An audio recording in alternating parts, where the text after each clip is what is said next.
All right, good morning, everyone. Let's wait for a few minutes. It's still early morning, so let's wait for maybe 1, 2 more minutes for everyone to join us, and then we can start. Okay.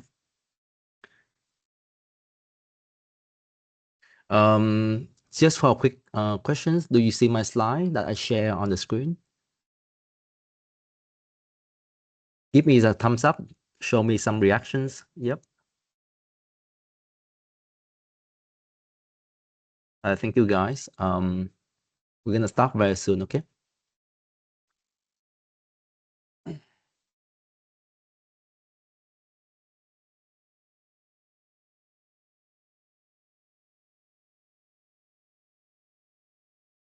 Maybe I can take maybe 1 or 2 more minutes to just briefly talk about the timeline again. All right, so we are currently in phase one of the program, right? So we have 2 days of 4 workshops. We are on the second day of the workshop already. You can see that on the left-hand side here. All right, so on the 8th and the 9th of June. Okay, so tomorrow on the Wednesday, on the 10th of June, right, we're gonna releasing 4 different project detailed descriptions, right? 4 different project detailed descriptions, and the topic is selective, mean that you can selecting any topic you want, right? You can selecting one out of 4 topic. These 4 topic gonna be very like well with the topic that you've been teaching for the workshop, right? For workshop, 4 topic, all right? So what are they, right? I think you already know. The first one will be the generative AI, right? Vibe coding. The second one will be the machine learning. The third one today would be the cybersecurity. The fourth one will be the Arduino and embedded system, right? So 4 different topics, right? Um, and then the deadline for all the group registration gonna be on the 12th June. So make sure you sign up for that, right? So I just gonna quickly copy maybe later on, right? Make sure that you register for your group already. If you have a group, the deadline gonna be on the 12th June. Will be on Friday this week. Okay. We need everyone to do it because by sign for the form, you are consent to be able to come to RMIT campus to receiving the award. Okay. We have a lot of fun activity, exclusive activity at RMIT offline event. So please don't miss it. Please try to sign up for the, project. And there's a really high chance that you got invited at the finalist for the final project, for the final day. Right. And then the submission will be on the 17th of June, right? So you have exactly 1 week for that. And we're gonna take a few days to marking all of the project, and all of the result will be releasing on the 20 or 22 of June. We're gonna let you know that your team have been winning, all right, and selecting as a finalist to be invited, right, to the grand final at RMIT campus in Saigon and in Hanoi. And we have a lot of like exclusive workshop, award, food, fun thing, campus tour, and so on. Okay. So it could be a very special day. All right, so that's gonna be pretty much about the timeline. So let's go into the third workshop, right, for this program, which is the it's today our second day of RMIT Tech Camp, and I hope that you have good sleep and your brains have been recovered from yesterday awesome AI and machine learning sections. So today we are switching gear completely. Today we are we step out of the AI lab and we step into the shadow, right? Have you been watching the movies where the hacker have been typing furiously in the dark room, of cyber detective have been tracking down the digital criminals, right? This morning you are the detective, and this section gonna be called Inside Cybercrime, the undercover missions. So you're gonna learn exactly how a good guy catching the bad guy digitally. You're gonna uncover by untrack the hacker static, tracing the digital footprint, and see what cyber attack look like from the inside out. Well, we have an absolute perfect person to lead these missions. Please welcome Dr. Sri Vivas Tirumala, right? Originally from New Zealand. Sri isn't just a senior lecturer here at RMIT. He's an actual real-life certified ethical hacker. It means that he has credential to hack into computer system legally to find a weak spot. And his research focus is using AI to fight off advanced cyber threat. And you are here to learn from the true cybersecurity ninja. All right, so put on your virtual hacker hoodies and grab some coffee or Milo. Let's get to work. Sri, can you take over? Yep, and enjoy hacking. Good morning, guys. I'll say start with Xing Chao because I'm here, and Kira from New Zealand, as we say in our Maori language. So let me just share my screen to start with. I think no one hacked my screen, so you should be able to see it with a blink just to make sure my screen is working properly. I just would like you guys to do a thumbs up or something so that I can proceed further with this. It's cool. It's a good reactions that people can take. I can see one person already raising hand, which means I have a lot of people raising here. Now let's just start with what we are going to do today. It's more about how data is being taken by different people, and what is your digital fingerprint that's been stored somewhere, and how you can actually look into your where the data is being stored, and what are the things that we can find out to make sure that we have the privacy, and how do we detect where is our data present in different types of forms. And this is followed by some activities. So let's look at what we're going to do today. The agenda is pretty simple. You can just see there are only two things. So one is cybersecurity. So I'm just going to talk about cybersecurity, which includes whatever I have mentioned right now. This is followed by forensics, which is something that you cannot learn anywhere else, because RMIT is exclusively having this course on computer, internet, and forensics.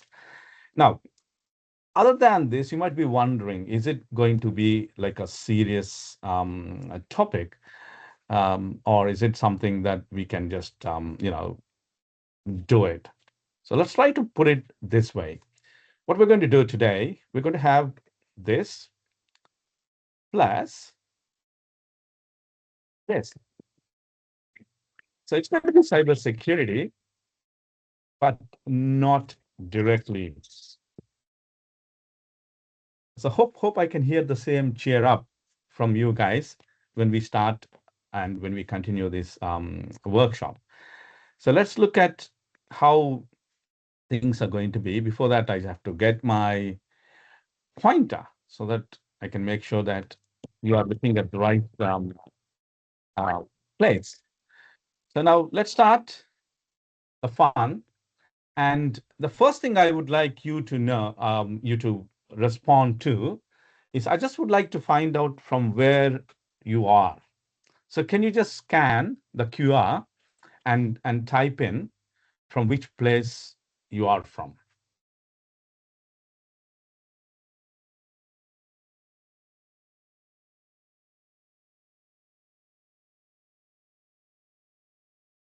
Whoa, Hanoi. Come on, Hanoi. Oh, China. Oh, that's nice. Yeah, I can see two different versions of Hanoi and Ho Chi Minh. It's interesting. Let's want to see something different. That looks interesting. Cairo, wow. Skibidi. Skibidi. Ah, someone is pretty much intelligent saying Amida home. I can figure out Brazilian. Ooh, platform 93 by 4. I love Harry Potter. I have all the accessories of Harry Potter. Cambodia, yep, been there. Nice place. Someone said Tel Aviv. Wow. Interesting, guys. It's really interesting to see several people turning around from Chicago and different places. That's good. And we just people keep doing it. But meanwhile, I just would like to tell you, when someone provides you with a QR code and asks you to scan it, how many of you scan without thinking what it is? A lot of hacking can happen through QR code. It's a big surprise. So when someone asks you to scan, you need to think about protecting yourself before you blindly scanning something. So let's get into the next part. I just would like to see how many, oh, something happened. Let me just fix it. Seems my slides are not refreshing. So how many of you are actually looking at finding different things? Like let's assume, I'll just have to close this for a second. Sorry, guys. For some reason, it's not loading. Hope someone hasn't hacked my screen.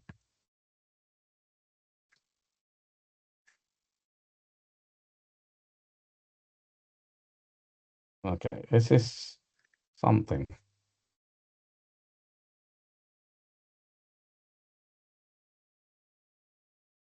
That needs to be fixed. So we can get things like this. So let's skip, because I had sort of a survey that I wanted to take, but now it seems it's taking a lot of time to load. Okay, now, so this is about me. So this is my profile. So I've been in different countries. You can see I've born in India, but I've been living in New Zealand, and I consider Vietnam as my new home. And I've been here for like almost 2 years now, and probably considering the situation, I would end up living in Vietnam forever. So what makes it interesting for you guys to understand is, look at my qualifications, look at my interests. So if you want to become a good hacker, you have to take hacking as not as a school topic, not as a university topic, as an interest, something you like. It could be applicable to any type of courses that you do, not just hacking. So if you like to become something, just get passionate. If you just get passionate about what you want to become, and when you get into that, you will do everything. Start thinking about it. And you can see I'm a certified ethical hacker. So getting there is pretty difficult. So there's something called OSCP, which gives you a lot of trouble. And you can see this picture of mine with a saxophone. I recently bought saxophone. So there is no boundary for doing stuff. You can play saxophone and you can be cool and happy, and still you can be an ethical hacker. So there would be nothing stopping you in continuing what you're doing and looking back into what you want to become in next few years. Let's start with this. As I kept mentioning about scanning QR code, I can guarantee that this QR is safe. So I just would like you guys to scan this and wait for my instructions on what am I going to do. So let's try to, look into the reality. So if you scan the code, you should be seeing something like this. So if you're seeing something like this, it just says, check if your email address is in a data breach, right? So I'm just going to put my email address. Is it safe to put your email address? It's fine. This is a proven community activity that people contribute to. It's not something unusual that people try to put their data into it. It's a good question. Isn't hacking illegal? You have to understand ethical hacking. So what is ethical? So the term ethical makes it legal. So ethical means by consent. That means you take consent before you hack. And if you want to be a real hacker, hacking a hacker is not considered unethical anyway. Okay? So now let's look at this. The first point where we try to look at, have I been pawned? And if you just put your email address, you can look at data that would say 7 data breaches. So this is my email address, and you can already see that my email address has been in these 7 data breaches. So what does it actually signify? So it signifies that even if you don't get into a place where your computer, your device, your mobile can get hacked, even if you're not getting hacked, what you have to look at is there is a possibility of your data being taken by someone else. This is the best example. You can see here during October 21, 3.1 million email addresses with accounts on the cryptocurrency market capitalization website were discovered being traded on hacking forums. So that means you think that your identity is safe, your data is safe, everything is safe. That's what you would think. Very good. What happens? You visit a website and you try to register for the website, and the website is actually being hacked by someone else, or the website is collecting information that could lead to your identity. So this is how we find people. This is how we try to investigate, to identify people. So this is somewhat done by the marketing people to get into a digital detective form where we try to look into traces of individuals to see what they are following, where they are posting, and based on that, we can find out or we can get evidence about what they actually look into. So, as rightly said, something like Domino's Pizza can get hacked and the data could be revealed. So, there is no limitation for it. Let's look at this thing. The compromised data includes 22.5 million unique email addresses, names, phone numbers. That is the dangerous part. That is the most dangerous part.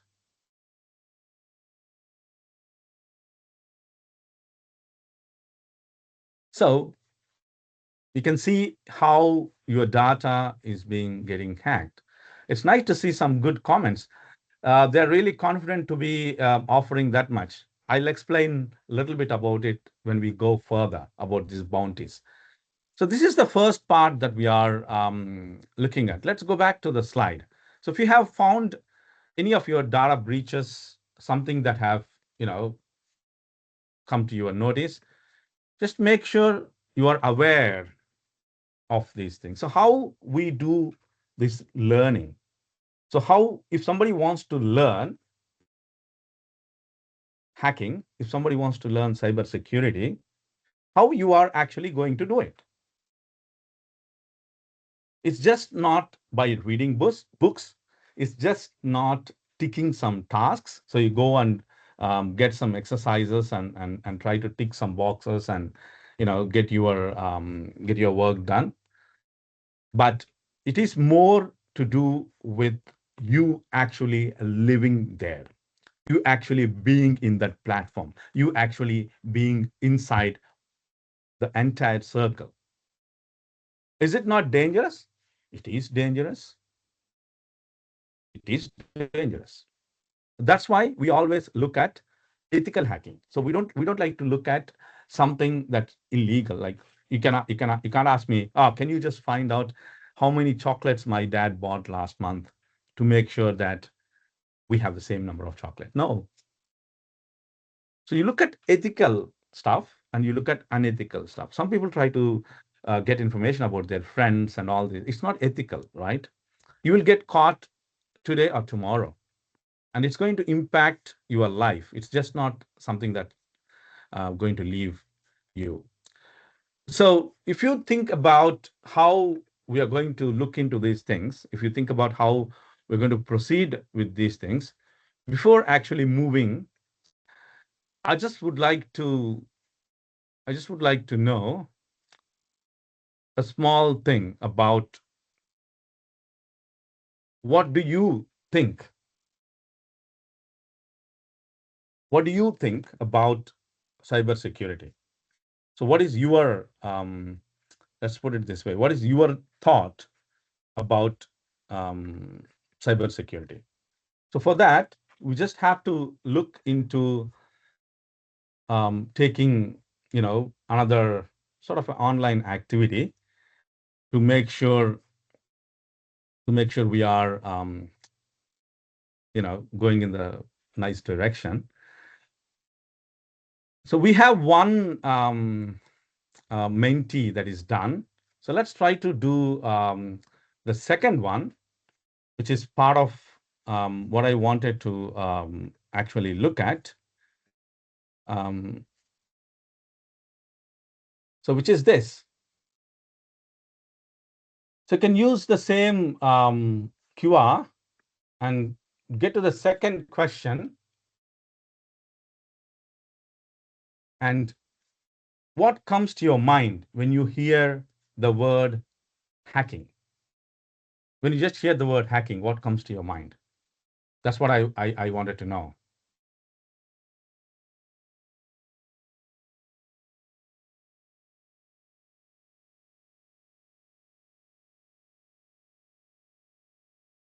Yeah, that's a nice illegal. Oh, interesting. Someone put it illegal in the chat bot. You can use the QR and put your words.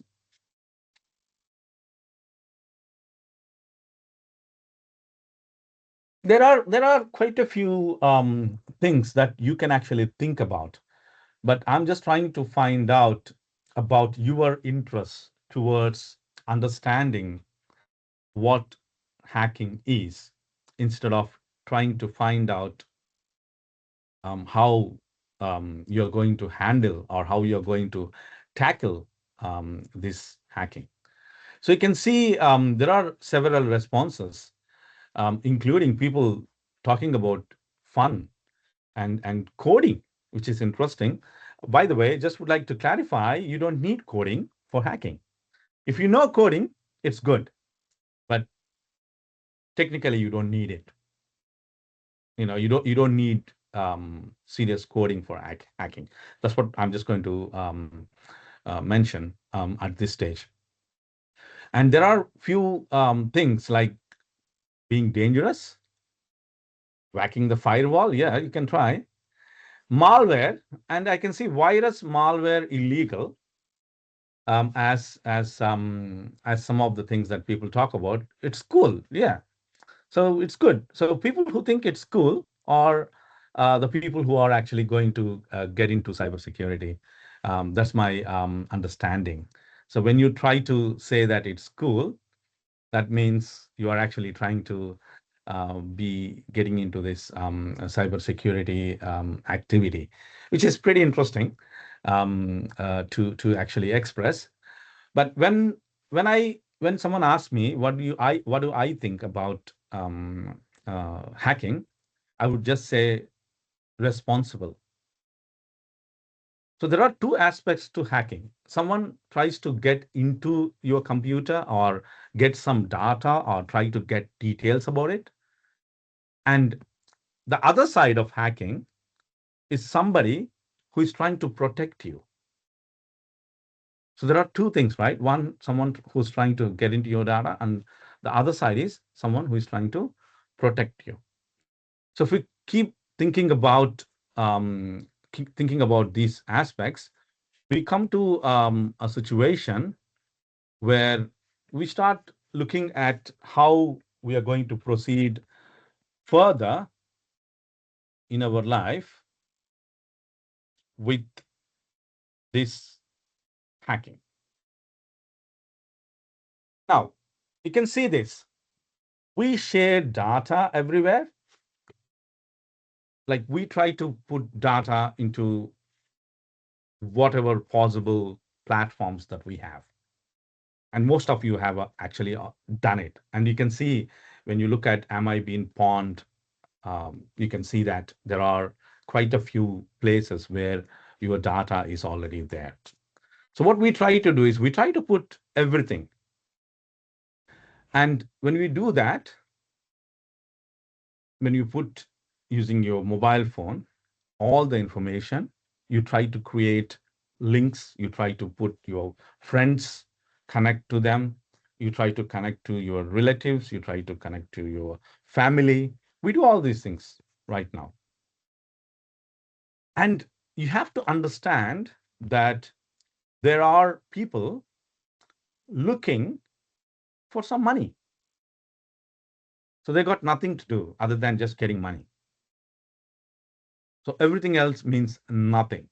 And you'll be surprised to know that there are quite a few very good hackers. And if they would have been on the other side of the rope, they could have earned name, fame, and everything. But no, they just want easy money. And some people get sort of happiness by doing all these things, which is bad.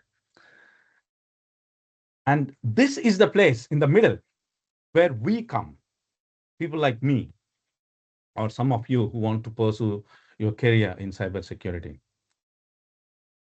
So we'll be the guardians. Being a cybersecurity person is not just any other study. It's not just any other degree. It's not just any other course. It's more about protecting. It's more about trying to get into saving people from different types of aspects. So the hacking side of it is as good as trying to stop people who are trying to breach or get into your phones. So, or your data, try to get to your data, try to blackmail you. So do a lot of stuff as we have looked into. So let's put it this way. What is the entire process that we're going to look at? So today's session is loosely based on this. It's loosely based on this. I would just definitely tell you that if someone says that I'm going to teach you hacking in 3 hours, you don't have to believe him. You don't have to believe because it's the ocean. So you can just learn few things about protecting yourself, a few things about trying to get more information about other people, trying to get more details about other people. Like for instance, look at the wrong side of it. If I type email address of someone else in the other website that I've shown, am I being pawned? You could get details about that person, and you can actually know that where that particular email has been used and where the data has been breached. And based on that, you should be able to gather information about the person and then go back to dark web and purchase the credentials of the person. So it goes that way. So let's look at a big picture of what we are going to do today.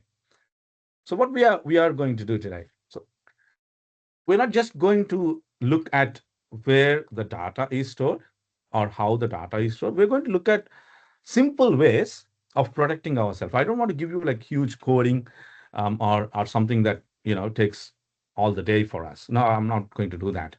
I just want to get to warn you about what is the data that's being stored and what are some simple ways just to protect yourself.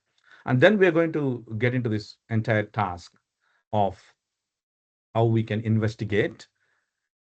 And by the way, that's your project, right? So I'm just going to explain one tool called autopsy, where you can try to investigate and get into things. So now what happens here is you have a malicious email that takes the content, and from there, you try to look at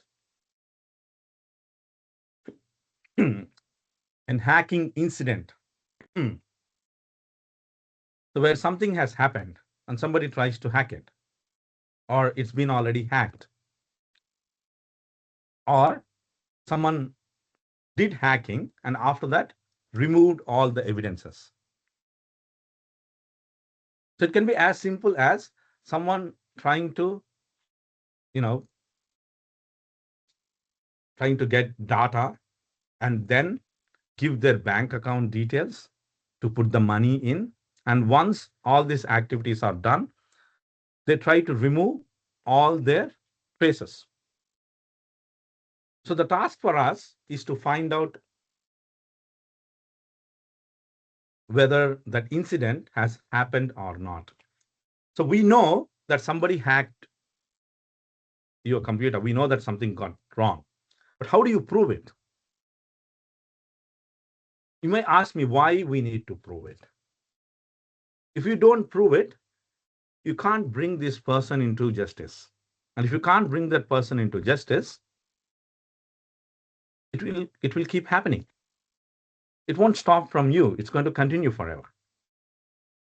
So the entire idea of the importance of digital forensics is not just trying to find out whether a system is hacked or not, trying to prove that there is somebody who has done something illegal.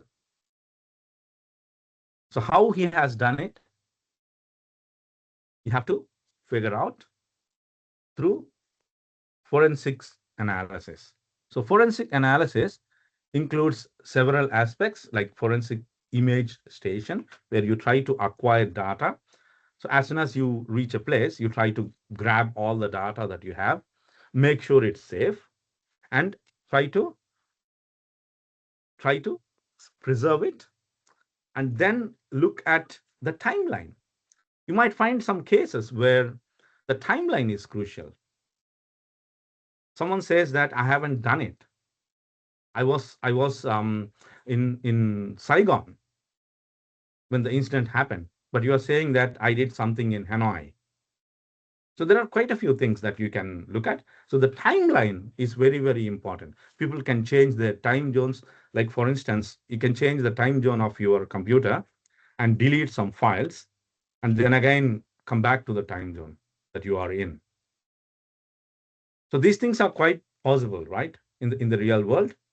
So what we actually try to do is we are looking at these types of incidents, and we actually try to find out how we can grab information.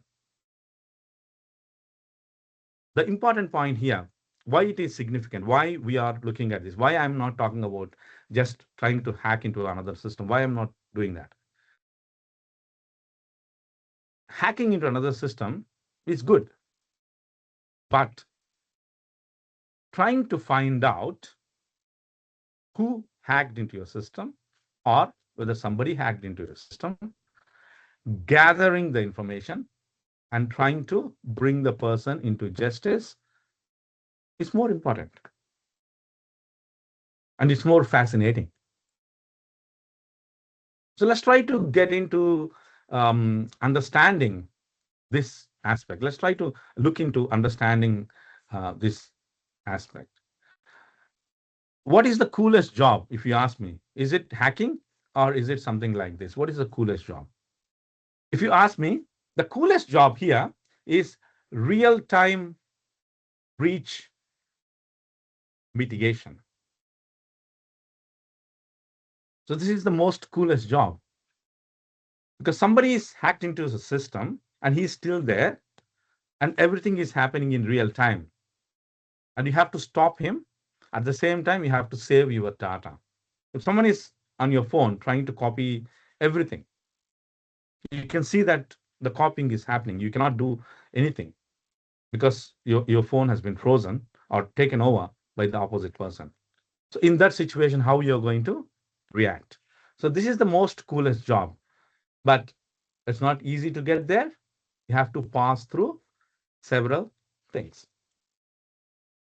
So it's been a while when I started teaching cybersecurity, and people keep asking me what is the top three stuff that I have to remember when I'm actually doing cybersecurity. So there are three concepts that you have to remember. Whether you want to be hacker, or you want to be somebody who is into hacking, or you want to be someone who wants to get into the cybersecurity, you have to choose. You have to choose one type of field. So do you want to be in the defense scenario? I just want to defend. I want to be the frontline person to defend my company. I want to defend. You guys do all the time. You guys always try to defend yourself from different types of incidents that are occurring. When you try to look at not clicking an email, or trying to stop something, so you always do that, right? But do you want to be in the defense to stop these attacks? Do you want to be in inspection, which is the forensics? So you're not interested in defending, but you are interested more in inspecting. You try to get into the stuff. You try to look into what happened, how it has happened. Can I gather the information? Can I get into this information? How things are going to be? So you can look at all these type of things, right? So when you try to look into these type of inspection, then you become a forensic analyst. And the third one, which I like, or which I am doing it most of the time, is creating awareness. If you know something, don't keep it with you. Try to share. If you find some dodgy website, you find something dodgy, you find something suspicious, try to create this awareness. You might have seen in my profile, one of my key things that I do is I run workshops for the people. I run workshop for non-technical people. I run workshop for business people. I run workshop for some people who are not good in programming, or not in technical side. There's somebody who just run their own business, small business. I run workshop for elderly, because you have to create that awareness. So why these three are called Trinity? Because these three are interlinked with each other. If everyone has proper awareness about cybersecurity, it's pretty easy to defend, right? It gets pretty straightforward to defend, because we are looking at providing awareness, and it's pretty easy. People just look at it, and you just try to put a simple firewall. It's fine, because you are sure that no one is going to click dodgy links, or no one is going to click something that is not appropriate. So we're sure about it, right? So everything is linked with each other. So now, when we look at what are some important aspects, I just would like you to respond to this here, just to see how many of you actually think your password is strong or strong enough. I'm just going to give you a tip as well, how to make your password strong. But let's see the majority about people thinking, people's mindset. It all comes under awareness, by the way. So this everything comes under awareness, and it comes under security, so to teach how to crack a password, or to tell you, how easy to crack a password, you just install a software and get the password cracked. These things can be done pretty easily. You can just go to YouTube and find out how to crack a password. It's not something that is, secret. But the awareness Yeah, I'm going to explain about the strong password. I'm going to explain about it. Good question. I'm going to explain how to make your password strong and how to make it easily remembering. That means it's not easy to crack, but easy to remember, and how it can be strong at the same time, and how you can be confident that your password is not actually breached. But please be very, very careful and pay attention, and don't try to do something. Yeah, I'm going to explain. So don't try to do something before I instruct you. So unless I say do this, don't do it. Because there are few things that you have to understand before you just try to type something. Um, okay, I can see 64, and it's getting there. So it's important. I completely agree with you guys about password. It's important. At the same time, it's pretty interesting to see how you can use a simple tip to make your password strong. And a lot of people practically practically face the issue of remembering multiple passwords. So you guys know that if you keep the same password for everything, if you lose one password, other passwords are gone, right?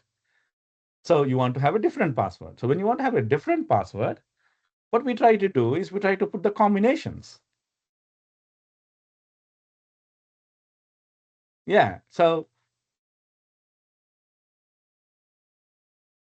people try to find out different tricks, right? I like the way someone's saying hash your password and use it again as a new password. Very good. But if you hash a word, what is the length of the word and how you're going to remember it? The problem is you cannot have a password that is too long and too complex because you can't remember. You can't remember.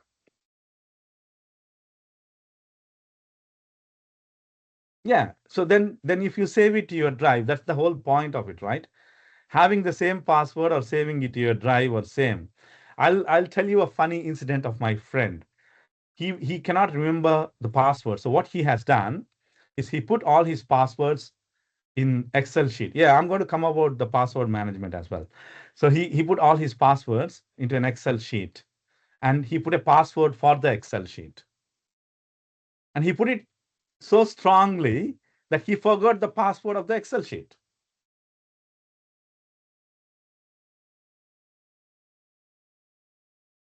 Very good.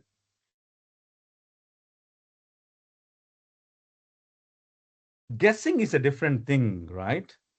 Cracking is a different thing. Guessing is a different thing. No, nowadays, nobody is guessing. Guessing gets to the next level. So cracking is the one that is important, right? If you can able to crack, why would you guess? Yeah, I will write my password in a notebook. The main problem is, let's put it this way. I was in Istanbul and I have a password management thingy on my phone. I lost my phone.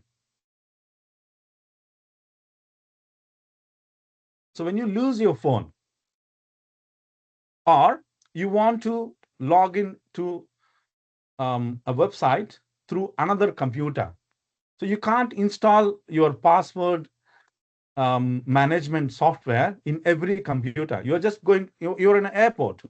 You just want to log in and check your email. Do you think you should install your password management software there? So the problem with the password management software is it will make you forget all your passwords. Yeah, I know hundreds of people. If you go and look at it, what is the most common password? You still get 1 2 3 4 5 6 7 8 9 hash. And Yeah, physical notebook is good, but you have to carry everywhere, bro. So you have to carry this everywhere. And how long it's going to type? What's your mom's phone? You can actually find out. Okay, I think it's enough. Let's move to the next slide where you can use this, but I would warn you, please don't type your original password. Please, please, please don't type your original password here. Trust no one is the motto for trust no one is the motto for cybersecurity. So you can never, ever, ever, ever, ever trust anybody. That's what I have mentioning. If you try to scan a QR code, you need to make sure it is good. Now, how secure is my password? So I don't want you to type your own password, but I'm just going to type few things and I'm just going to explain you here. Okay, let's try to put simple password.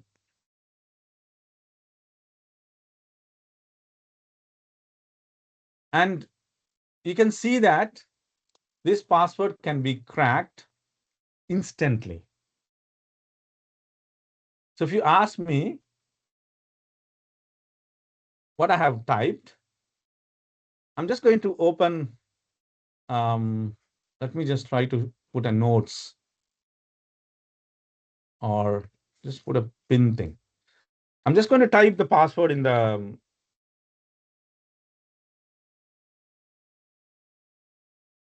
so 1, 2, 3, 4, 5, 6, 7, 8, 9. Just try to type, let's put it 1, 2, hash, hash, RMIT.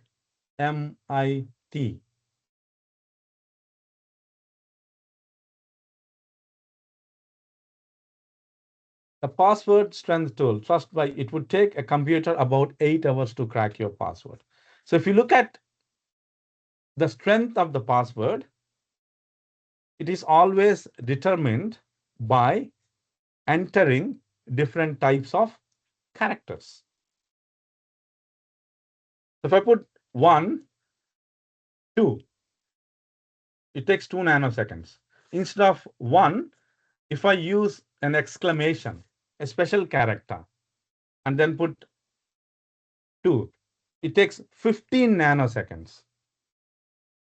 So you can just see the difference of having a special character. So 1, 2 is 2 nanoseconds. Instead of 1, if I put an exclamatory mark and 2, it takes 15 nanoseconds. And as people are saying that we need to have special characters and other things, I'm just typing a simple password, a random one, I would say. So I put this one. It says it would take 32 million years to crack it.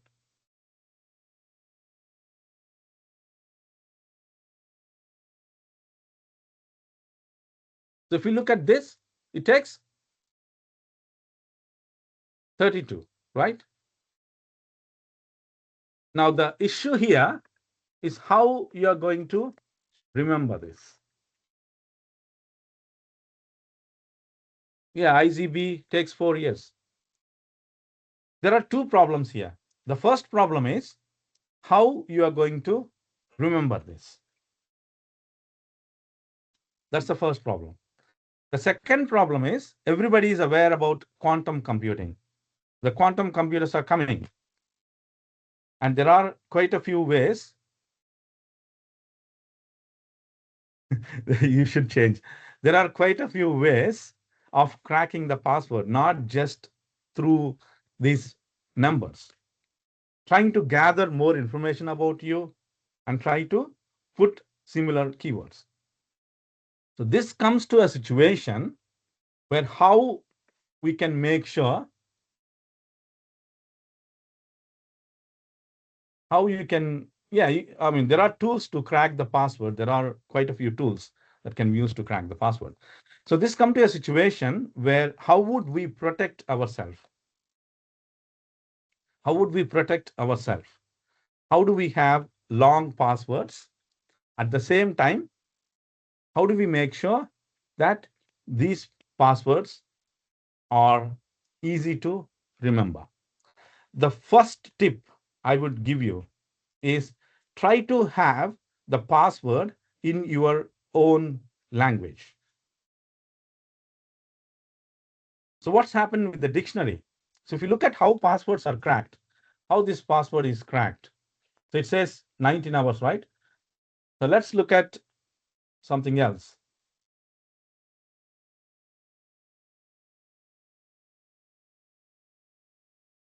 So how these passwords are actually cracked? That's where you have to look at. You have to think about having your password in your own language, having a phrase in your own language.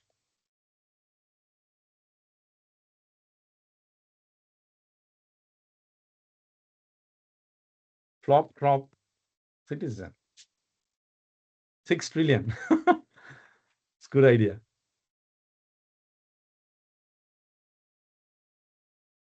It depends. See, for some situations, there will be a targeted people. So there will be some people who are targeted, right? So when you look at the targeted hacking, they'll try to go and look at your digital profile or digital footprint across internet and try to find out how we can actually crack your password. And some people try to make friends with you and send you a link. And if you click the link, they capture all the keyboard. So there are quite a few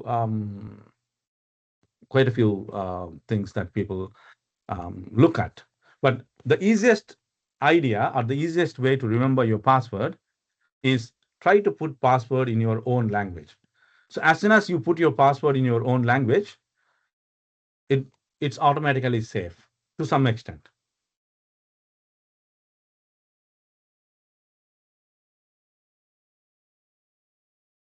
Now, there are other things like if you are in Vietnam, if I try to hack a Vietnam person, if I'm a Vietnam person, the first thing I would do to crack a password is to get Vietnamese dictionary. So try to get the Vietnamese dictionary, Vietnamese language dictionary, so that I can go through each and every word and each and every combination of this. So the ideal situation here is to have a long password at the same time have something that you can remember. For example, I'll have something like I love New Zealand and Vietnam. If I just put I love New Zealand and Vietnam, it's pretty easy to remember. It's a phrase, right? It's not something that is a random combination of words. It's a phrase. So when you try to put phrases, it makes it more easy. So when we try to look into these type of things, it would make you understand that how significant your password is and how you can make sure, or these are the tips that you can tell your friends and family to make their lives easy. So let's move on to the next part. Now, this other link here, this is what I was about to say. If you just click the link or scan, you will go to a website here. So you will be surprised to know that there are some passwords that have been already taken by people. How? As I said, security breach. There are quite a few security breaches. Like for instance, LinkedIn data has been hacked, or some Canvas data has been hacked. There are quite a few places where your data can get hacked. So in this situation, As soon as you read that something has been breached and something has been done, then this is the place where you can look at. So I don't want you to type your original password, but usually what I would do is if I change my password, so it's a good idea to change your password, right?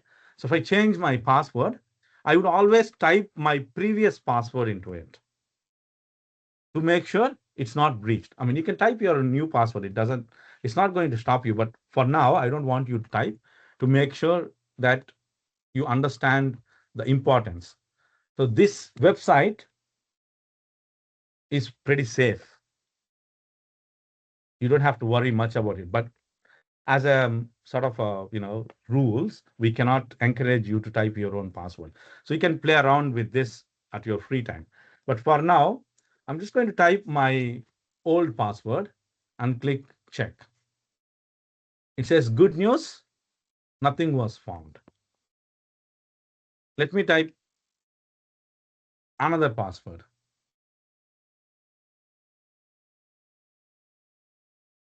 This password has previously appeared in data breach. You can see here that my password has been appeared in data breach. So that means somebody has already got my password through a data breach. So in this scenario, they advise you to change your password. Here, the situation is your password might be very strong. Your password is strong. I agree with that. But there is a situation where there might be some unintentional sharing of password. Here comes a situation where my LinkedIn account is breached. When the hackers got hold of the LinkedIn account, they will get hold of all types of credentials, including the password. So where we don't have anything to say, right? So it's sort of like a two-edged sword. You can say that your password is strong. At the same time, your password might be strong. I'm not actually trying to grab your password, or I'm trying to steal your password. What I'm trying to do here is look for data breaches. And if I find any type of data breaches, I would try to buy the credentials from the dark web and try to get into hacking. And then you will receive an email saying that we know your password. Now, this password has been seen 15 times before in data breaches. So it gets into the situation where your password might be very strong. It's unbreakable. But what happens if your password get involved in a data breach? How you're going to handle that?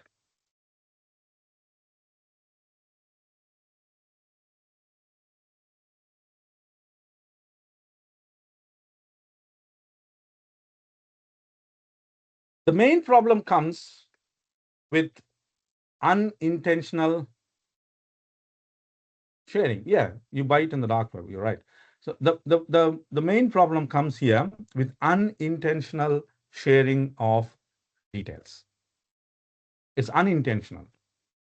So you don't know what type of data that you are sharing with the other people. You're actually not aware of it. So why I'm saying you're not aware of it? If you try to go to a website or if you try to install a software, there will be a disclaimer, which is few pages, right? How many of you actually read and go through it? You try to install an app onto your smartphone or to your tablet. It says that this software is going to use your camera, your contacts, your pictures, your phone. It says everything because they have to put that disclaimer. We don't care. We don't read. We just unintentionally click OK and continue. 90, not just you, 99.8% of the people don't or never read this disclaimer. It gets more and more dangerous when you try to use smartphone for everything. So if you keep using your smartphone for everything, your data will be unintentionally taken, because data is money now. I'll show you why. Now, when we look at how Google takes your data, for instance, whoever is using Google Maps, even though the Google Maps is off, it will still track your location. So when you try to use a software, even though you are not actually running the software, you are trying to give the most possible or the plausible information to the people. The idea here is, are you aware about where your information is stored and what your type of information is stored? When you try to install something, when you try to access a website, how much information it will take from you without your consent? That is what the hackers are looking for. That is what we are looking for. So just look for this information and try to create a digital profile, and then gets into the threatening and other types of situations.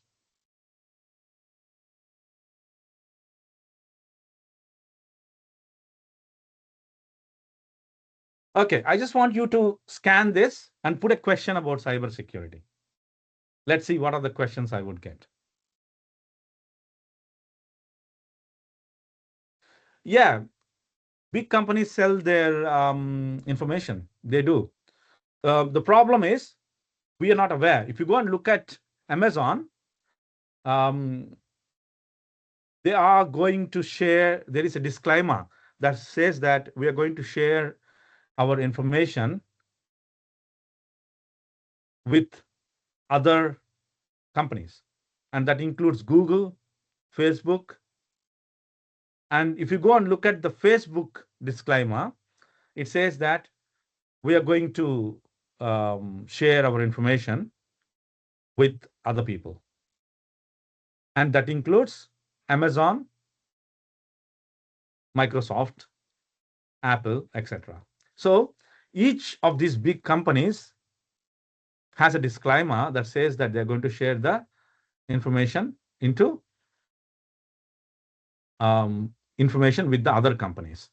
So that's the reason if you Google something about a product, you can see the advertisement straight away in Microsoft website or somewhere else.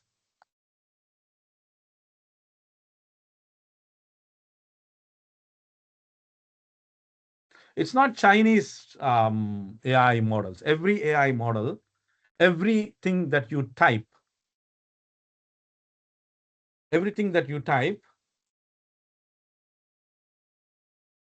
oh, what would you call a hacker that hacks legally for a company? A good question. So there are people say that there are three types of hackers, right? Gray hat, white hat, black hat. So white hat hackers are the one who actually does it for good. What is gray hat? So gray hat is something that stays in the middle. Like for instance, you're not authorized to hack something, but you just find something in a company's infrastructure and you privately inform them.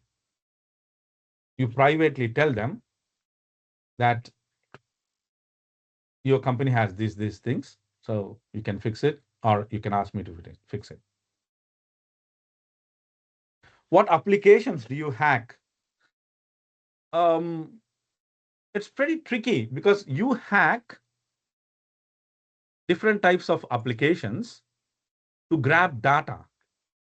So what is the most costliest data that you can sell, where you can find buyers? So which data is hot? That's what people look for. So if at present, if Instagram IDs are hot, so everybody would look for Instagram. Yeah, we are going to look at it. I have a graph that actually tells you. Bank account data is good. Customer data, for example. You'll be surprised to know that the biggest buyer of data in the dark web, which is an alternate universe, is FBI. So as soon as some data comes in, FBI immediately purchases it.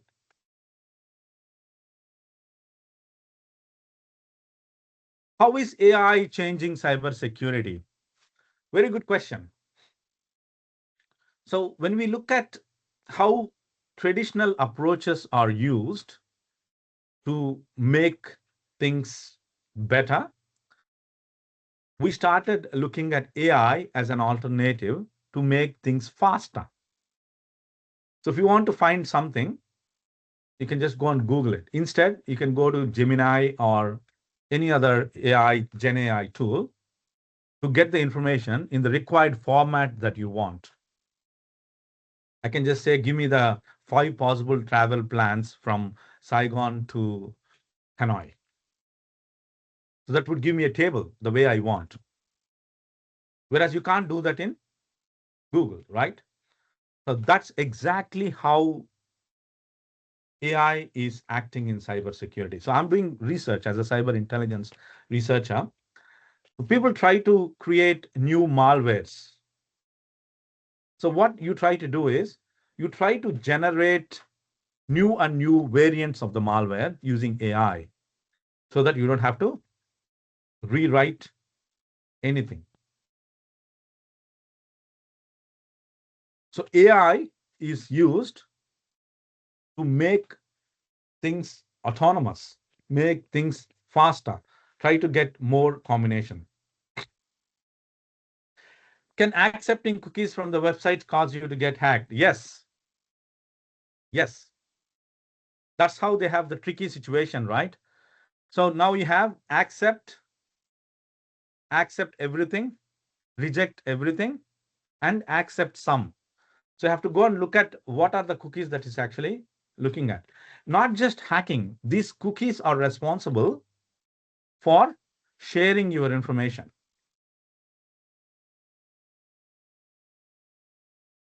So it's pretty interesting to look.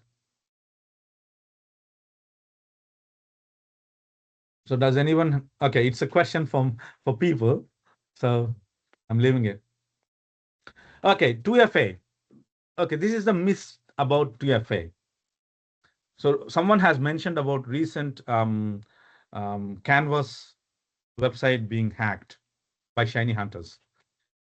You have to go and look at what is their first mission. In 2021, they were able to breach two-factor authentication app of Microsoft. So is two-factor safe? No. OTP might be safe if you got the physical mobile. That's what we think. But if your phone is already hacked, it will be already mirrored.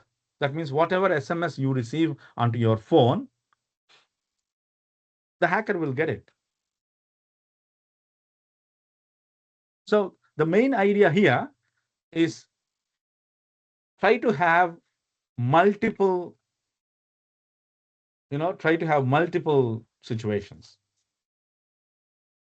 So try to get into multiple situations. Okay? I can see how to hack. It depends. That's what I was saying.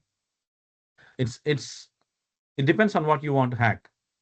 So if you just find a phone left unattended, and you just go there and try to copy the phone, try to clone the phone, and then come home and do it. That's a type of hacking. You take a phone and try to get the passwords. You observe your friend typing his password from the back. That's a type of hacking. And how to hack depends on what type of hacking you want to do. So it cannot be done in like an hour or two.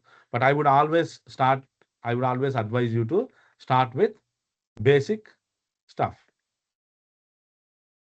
Is public Wi-Fi secured? Not always. Not always. So when you have a public Wi-Fi, it depends on whether they are going to give you a customized password. But still, a public Wi-Fi can be hacked. There is no guarantee that you cannot hack a public Wi-Fi.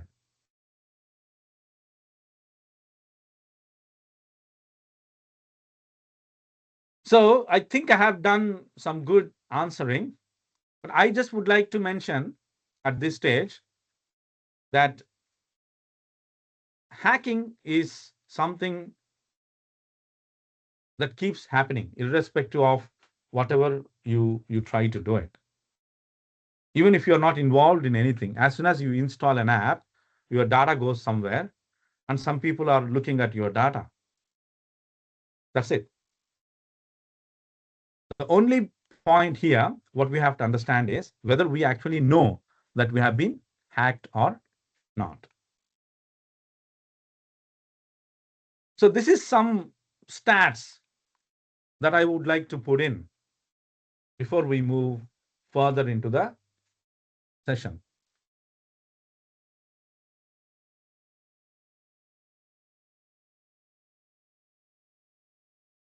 So when you look into these statistics that happened in 2025, you can see that there are quite a few incidents. So if you look at the first one, 184 million records are exposed. So 184 million records are exposed. So it's done by Google. Sorry, it's done by one of the LinkedIn's, HSBC. 2.5 billion Google records are exposed. So when you look at this statistics of 2.5 billion records getting exposed, our record as well. Vietnam's financial system, where the personal data is leaked. Credit card data is leaked. HCM City Police warns of online scams after personal data leak. So the issue here is government says it is rumor, and see this, I deliberately made this sentence like this. Some of you will figure out what I wanted to write here, even though I haven't written. That's our brain's intelligence that figures out things. No known data leakage. That's what I meant there.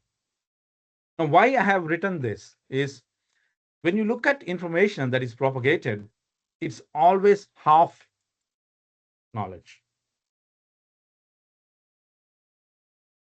Do you go to dark web usually for hacking? I won't go to dark web for hacking.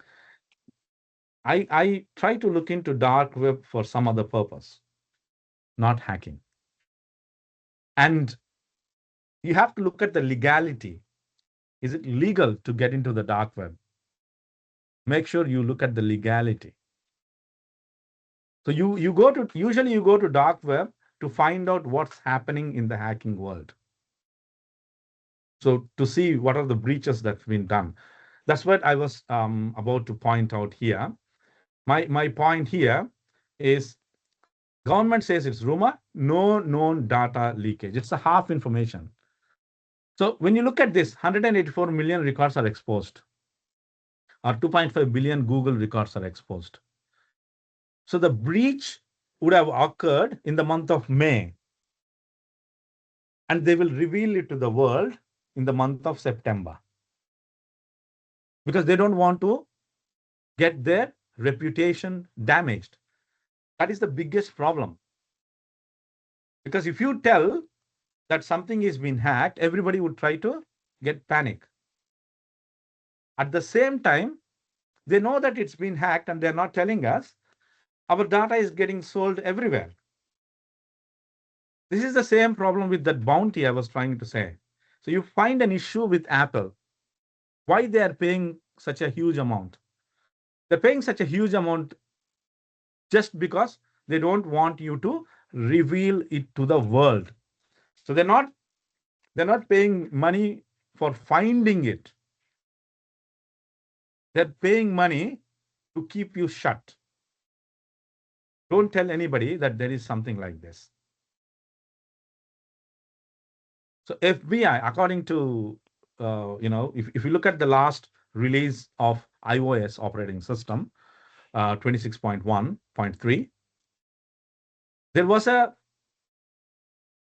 a data related issue, and FBI knows this since iOS 26 was released, which is September 2025. And FBI doesn't reveal it. So you have people who try to keep the information, right? When you try to look at this information and you try to say that I'm safe and my information is not hacked, I am not hacked, I haven't got hacked. All these things work only unless unless it has been revealed. Unless someone reveals it that this particular system is hacked, nobody would know about it. It's a similar case with any type of hacking. It's a similar case. When you try to hack it, it's a similar case. So what I'm trying to do here, so I'm just trying to open the desktop of the hack I've been pawned, just to get you an understanding about how. Okay, I'm too much protected. I would say I'm too much protected. I'll just sign in with the email. So I'm just going to show you what type of information is actually being stored or hacked for my particular email address. So I'm just going to explain. About this as we proceed.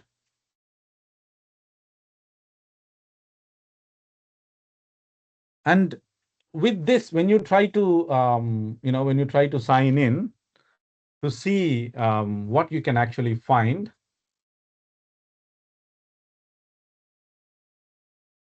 Okay, it's still not doing it.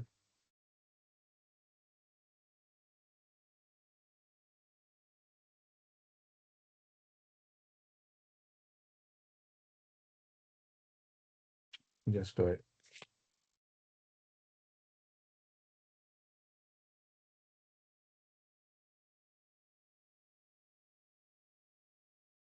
So it will actually show you what type of information that's been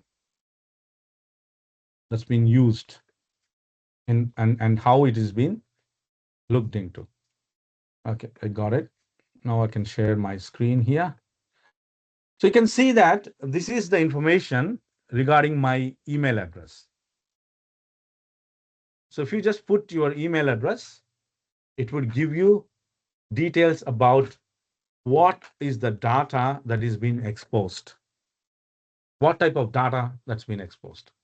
You can see that my date of birth has been exposed, names that are related to me, my physical address two addresses, email addresses, seven times. And as you go and try to, look at different types of information, it would keep giving you more and more details. Is it just related to my email or one email? Basically, this is the email that I think I have been using for a long time. And you can see date and what are the details that are being exposed. And, there was a breach in Dropbox. So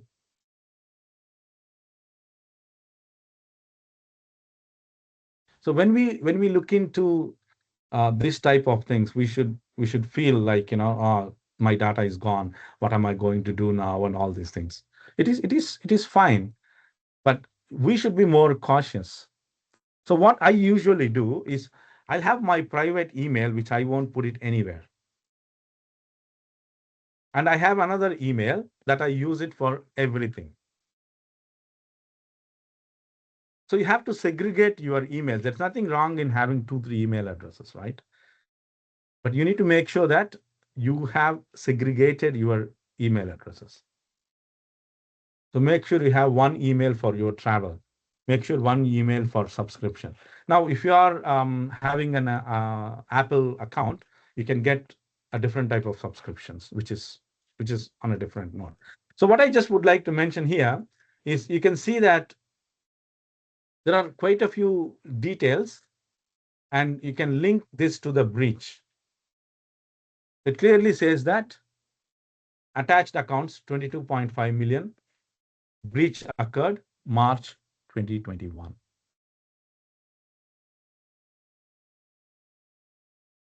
So there is trust. Like, for instance, we think that small companies are bad, big companies are good. So people who have used Google Home, they haven't realized that there was a microphone inside it, and it was recording all the information and sending to Google. So it was there for like 15 years. Nobody has recognized it. So if you have clicked a disclaimer, that makes big companies to get into these type of data. That is where the problem comes. And that is where we have to look more closely on how we are going to implement security. Now, this is the interesting slide that you can look at. So what does it say? It says how much or what is the value of your data on dark web.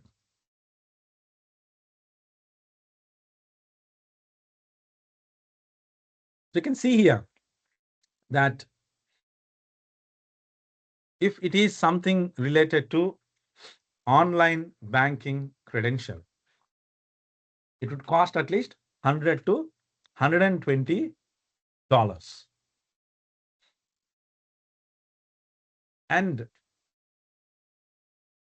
as simple as academic emails. If you try to buy academic emails, it would just cost $5 to $8. By just putting $8, you can buy a bunch of academic emails. And then what you do, you try to send links to them. If one person clicks the link, then you can hack. So this information is pretty scary. You can see how much it costs. If you have a scanned passport, you can sell people's scanned passports for $60 to $80.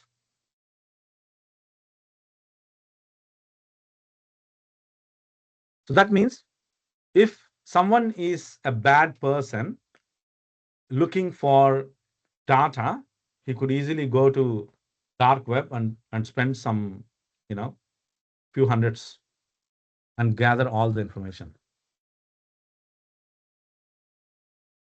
So this is what we have to think about. This is what we have to look at. So data is precious. So don't take it light. At the same time, we need to make sure that we are proceeding in a proper way, securely storing and retrieving data, not revealing unnecessary information. You should always keep information that is private, always private. Don't try to put something that is not needed. So this brings us to the real face off. So what is the real face off? The real face off here is about how we are going to protect, how the attacks would happen. That is the real face off that we are doing. So there are multiple ways of protecting. You can look at different types of protecting attacks, but the entire world of cybersecurity runs between attack and protect. So we looked into the possibility of data being leaked and how the data is being purchased in dark web by different types of people. So we looked into that side, right? Yeah, it just worth $15. Yes, it's true. You can just buy a bunch of credit cards for $15.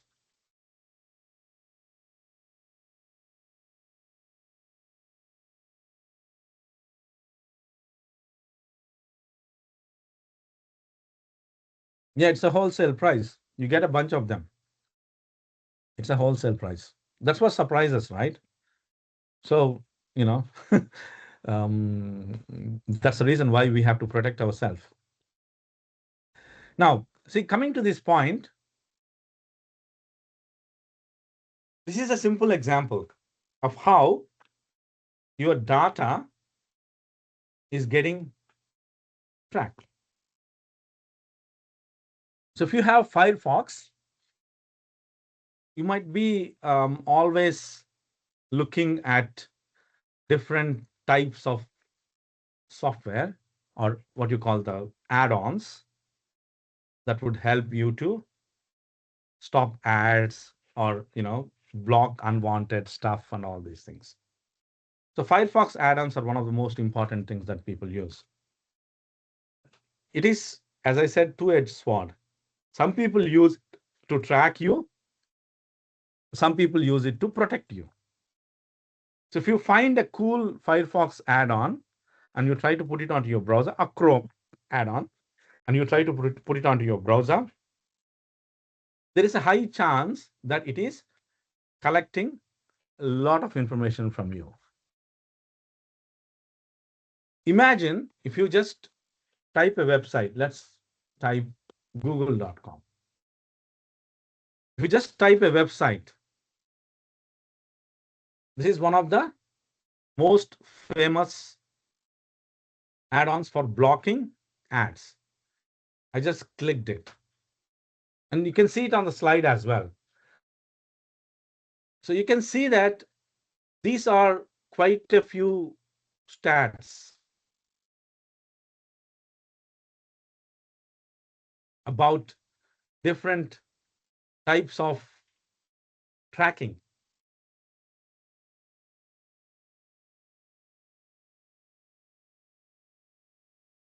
Blocked on this 13, domains connected 2 out of 3, blocked since install, whatever. You can just see that by just going to google.com, my digital footprint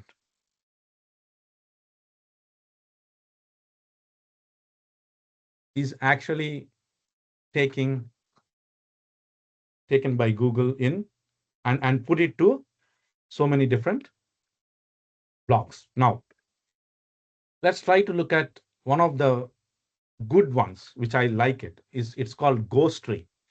So Ghost Tree is an add-on,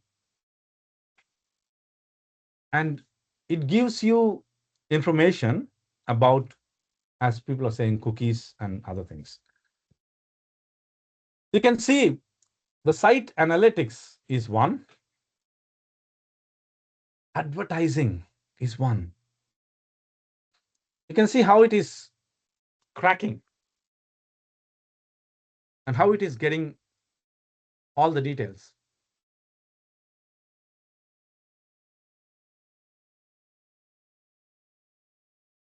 So Google, I just did google.com, right?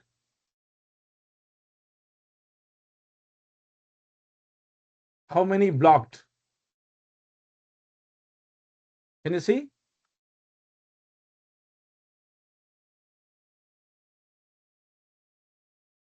How many of things are blocked? I haven't done anything. I haven't been to any website. I just said google.com.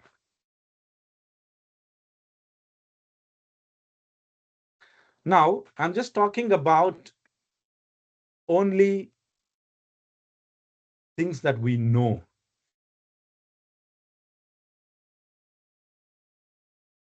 Things that we actually aware of.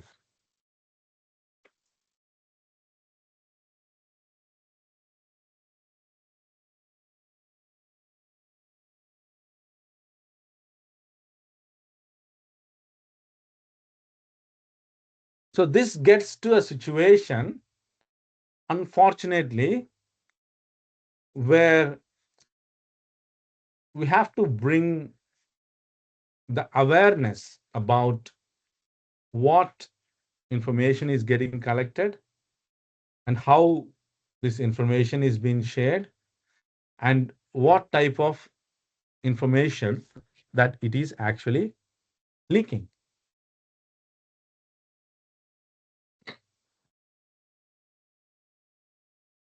FBSBX. This is what? CloudFront, which is protecting, right?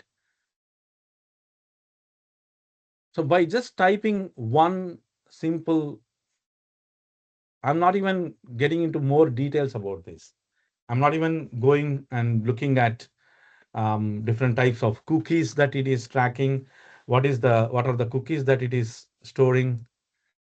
And we haven't actually talked about those at all.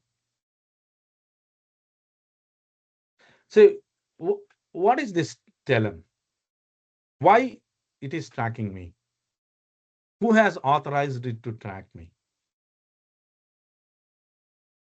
Does I know, or have I typed any consent before it actually started tracking me?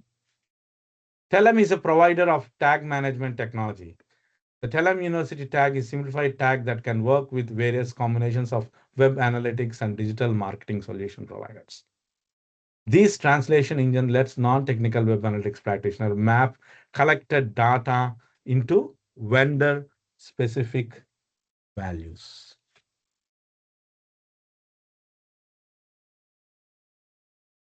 So this is all different types of things that you have to look at when we try to, see what is happening all over the world. Here, there is no a single good player and there is no a bad player. So everyone is a player. They collect, they share. They collect, they share. They track, they collect, they track, they share. They collect, track, share. It keeps happening everywhere. It keeps happening 24/7. And is it safe to look at these websites? But it's a day-to-day, right? It's our day-to-day life. You cannot escape You cannot escape not looking at Shopee for the day-to-day activities. I can't stop myself looking at Shopee. And there are some legal websites that you can't stop, right? You need it. You definitely need it.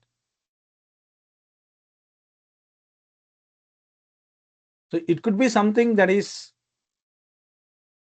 knowingly tracking you, or it could be something that is done through a third party. That is where the problem comes. So you might be wondering, how can I hack an Instagram account? You might be wondering, you have to be on the other side, brother.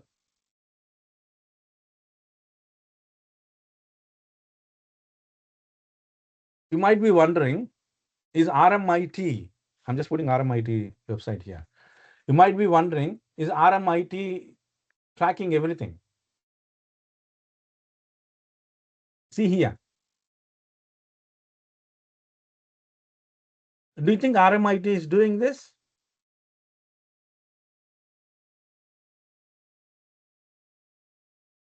Your Instagram might have got hacked because there was data leak happened for Instagram accounts in 2020, not 2020, in 20, yeah, I think it's around 2020 or 2019 something.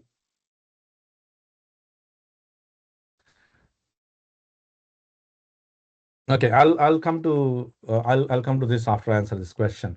If dark web is legal, why they hide it from the public? No one is hiding it from the public. No one is hiding it from the public. It's like a gun, right?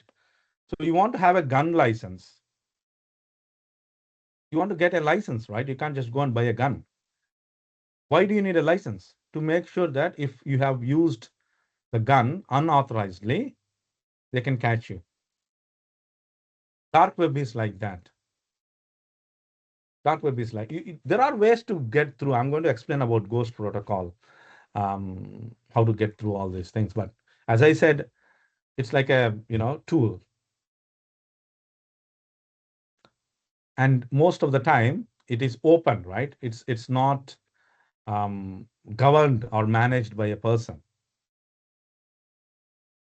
And some people have this thought that you can just go to dark web and buy anything. No, you need to get, if you go to dark web, you can't see anything. You can't see anything. You have to prove yourself. And then you need to get elevated access. You can't just go and buy credit cards. Don't think that I'll just log in, use a Tor browser and get into the dark web and just buy some credit cards. No, you can't do that. To get to the marketplace, you need to have elevated levels. So when you get into the dark web initially, most of the time you end up in a common page. And there is no Google. There are some Google alternatives, but you can't just Google, like, I want to buy HSBC credit cards. I want to buy Vietcom bank accounts. You can't do that. And you won't see stuff unless you establish yourself, and then verification happens. And once that is done, then you get to a position, and then you have to get your levels elevated to see everything. It's just not like you just go and get it. It's not going to work like that. It's not like any other marketplace. Okay? So that's what a lot of people think, that when you get into Tor, dark web, they will actually follow you because they want to make sure you are not somebody who is there to harm the dark web. So it happens in a different way. That's why people are you have to be like pretty careful when you get into these types of websites. So let's come here and stop that topic and come here. So you can see that there are quite a few websites that shows trackers. Do you think that RMIT is doing this? Okay, can I just have a thumbs up to see how many people think that RMIT is actually trying to track you guys? Like, track the people who go into the website?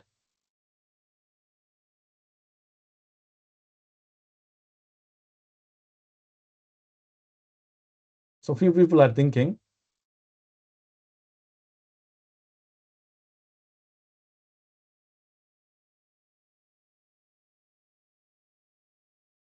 Okay, I'll just put, I think it would be easier to track.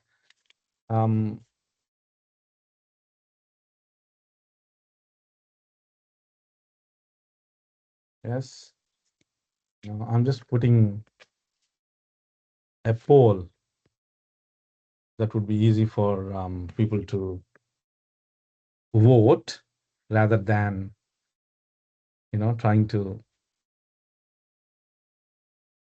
find out. Okay, there is a poll here. You can just submit. It's in the chat. Please put your answer. Meanwhile, I'll explain these things here.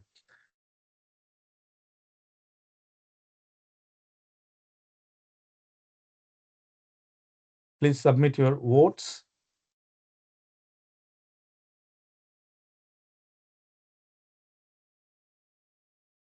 It's too hot for me. That's why I keep drinking water.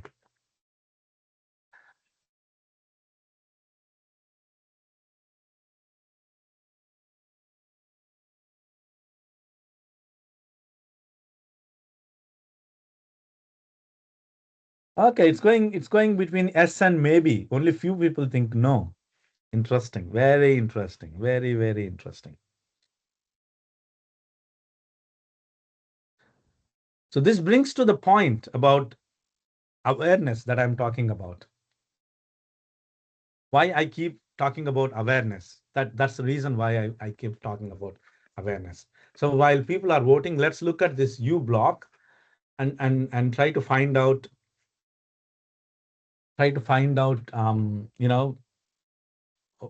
some things like privacymanager.io. You can see this privacymanager.io. zohopublic.com.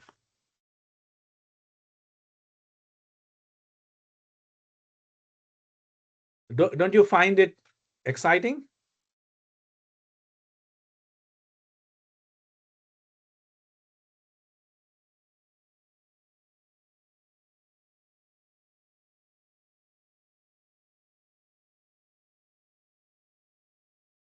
Don't you find it exciting that we have these type of trackings that is happening? Scene7.com.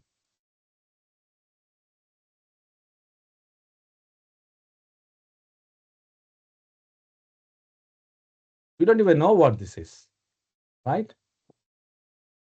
Now, unfortunately, the majority thinks yes or maybe.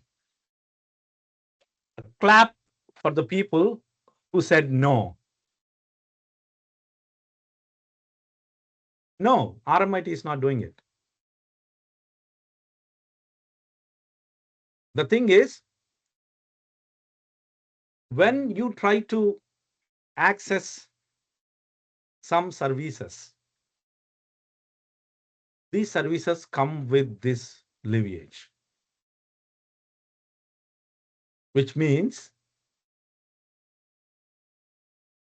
if I want to put this Facebook icon here, you can see here, right? If I want to put this Facebook icon here, it comes with a lineage that Facebook would track, because you can't directly put an F and try to do it, right?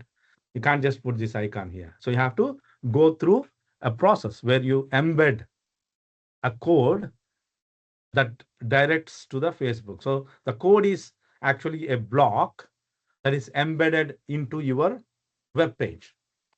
So as soon as you embed that into your web page,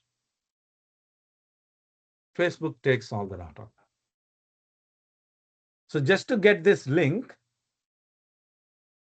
we are giving stuff to Facebook.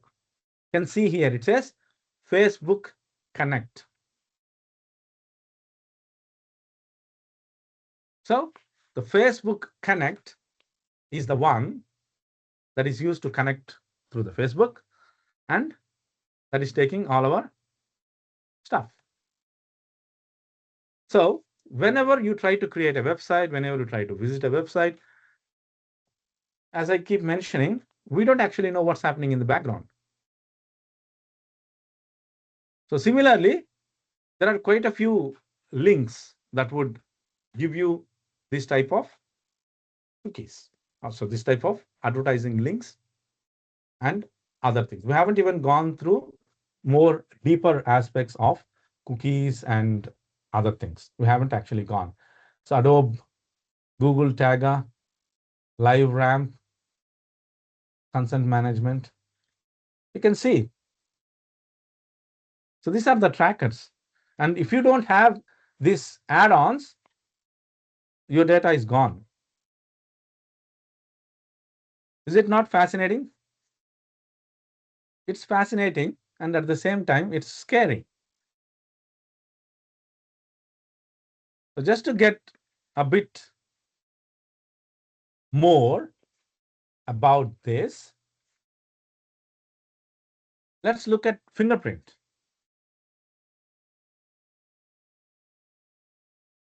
You can scan and get the website. Probably I'll put here so that you can scan.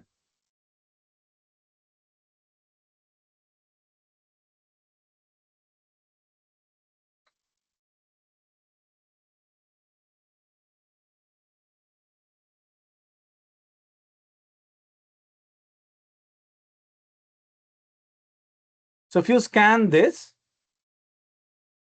or if you go to the fingerprint,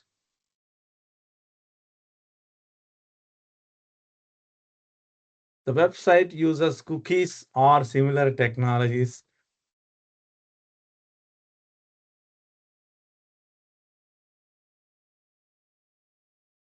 It's doing it.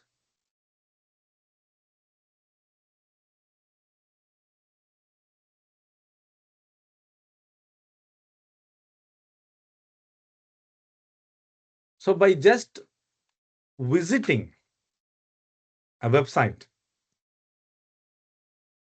this is the information that could be extracted. This information that could be extracted. And based on this information that is getting extracted,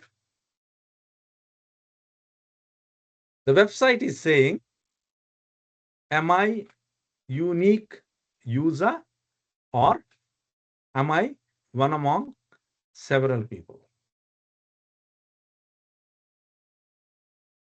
You are unique among this many in our entire data set. So what does this mean? It means that the people who are using this browser with this Mac OS, with this language at this time, with this content language, with this fonts, with this ad block software, with this thing, it's a combination. So with all these combinations, how many users are there? And among them, am I unique?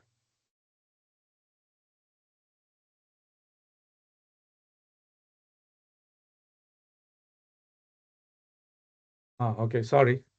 I should have given more time. So the issue here is, how do I uniquely identify a person or a targeted computer? So here it's individual is different, right? So what I'm trying to do is I'm trying to collect information so that I can give an identity to the person who visited my website. This is the digital fingerprint. This is the digital identity.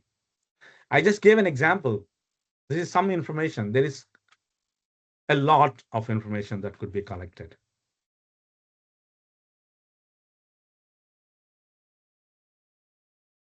Sorry, what?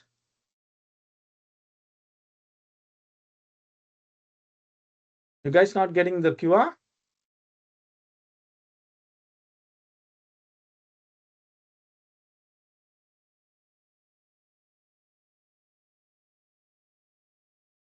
So it takes a while to load. So um,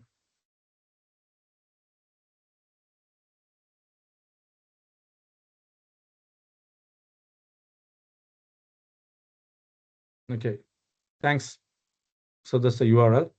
So the idea here is how you are going to get the fingerprint and look at what you have. What are the possibilities? And this is just a simple data map using your browser.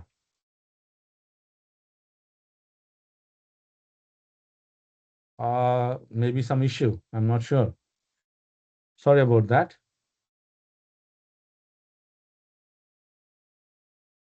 So sorry about the QR code. It seems there is an issue with the QR code.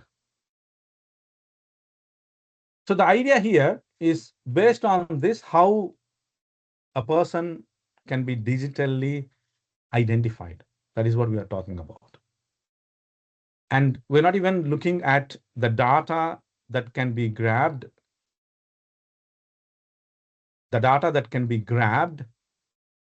from the browser content. We are not actually looking at that side yet. Just with the browser, only with the browser.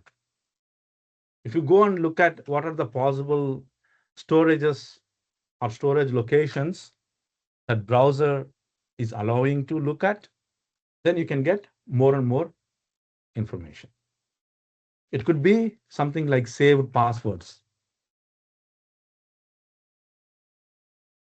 So it's interesting. It is more and more interesting, and it's more and more scary in some sense. Anyway, moving to the next part, as we have some things to cover. So this is called the 4 pillars of Ghost protocol that I have proposed. It will get published soon. I'm still working on it. Academia is something which is tricky. So if you want to get something published, you have to make sure that everything is right. So now you have network invisibility.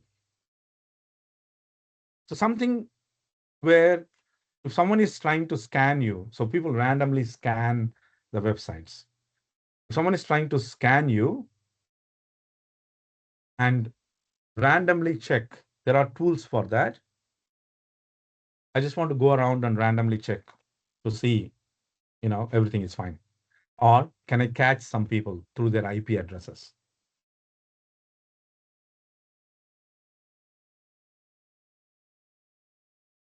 Some sites like Whoam will give you all the details, right?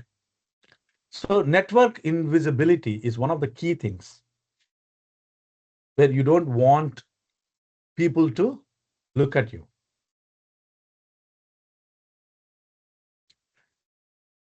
Identity abstraction. So if you're putting any private details, people try to put private details, and people try to, have issues like put your email address.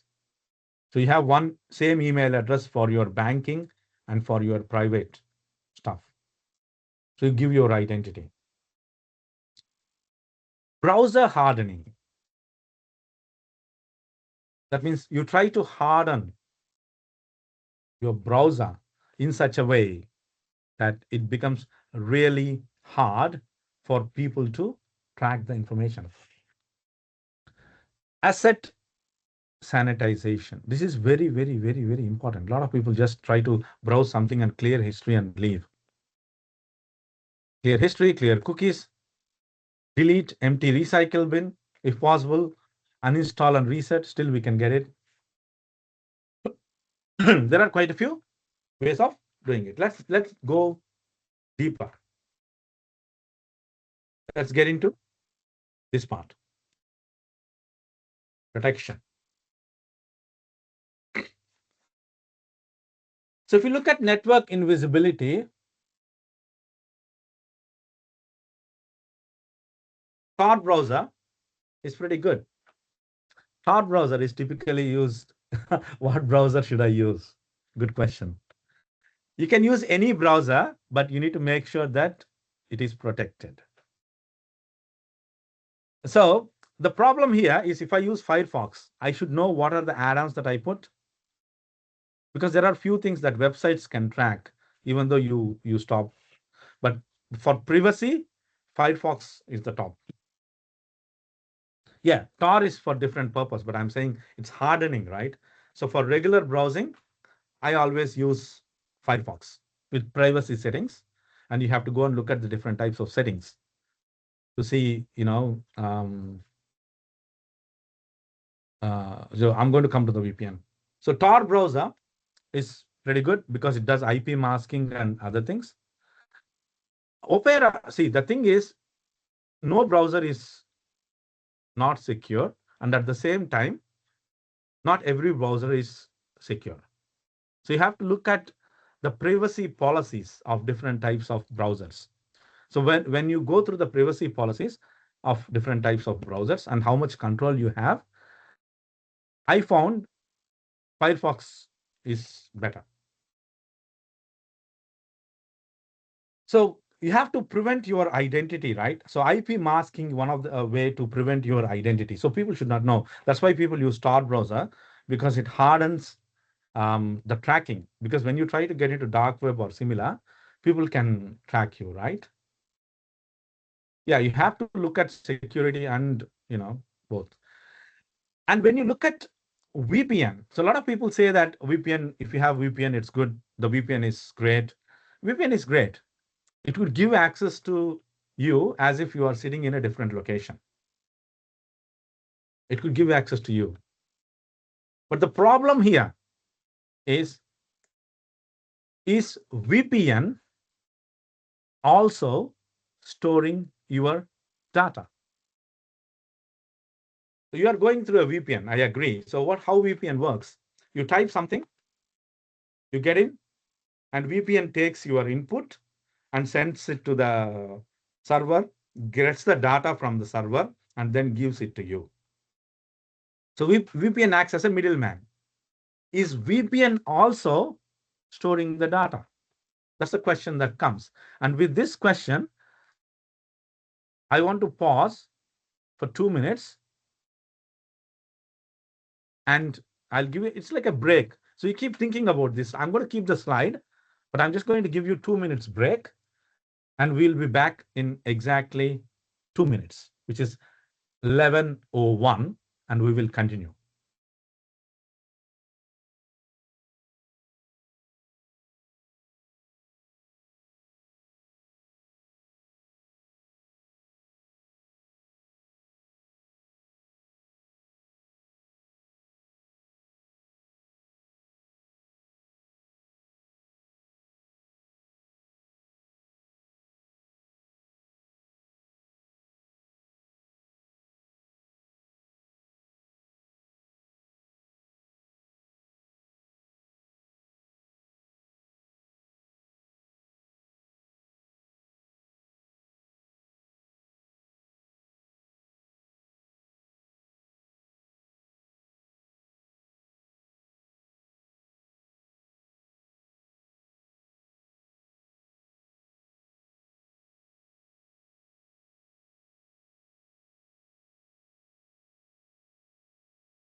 Okay, guys, I'm back.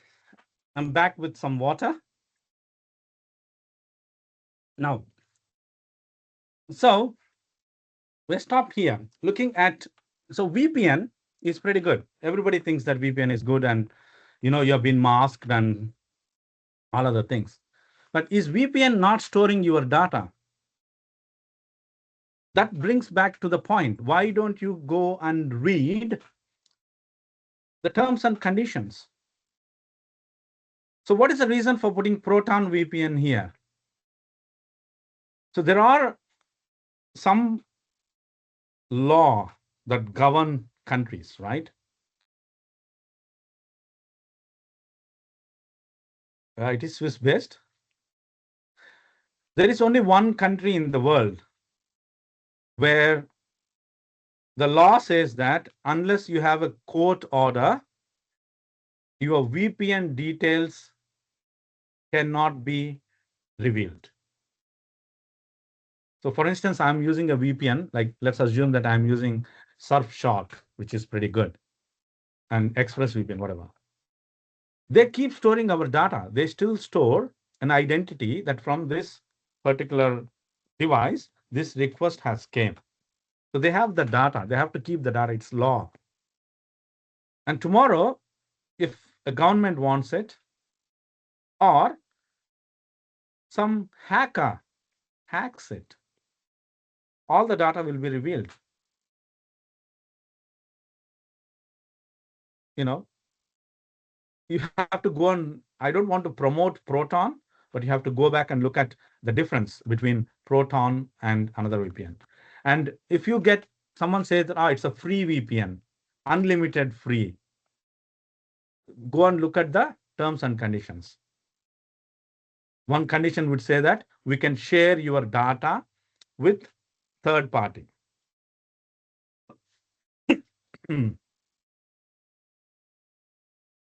1.1.1.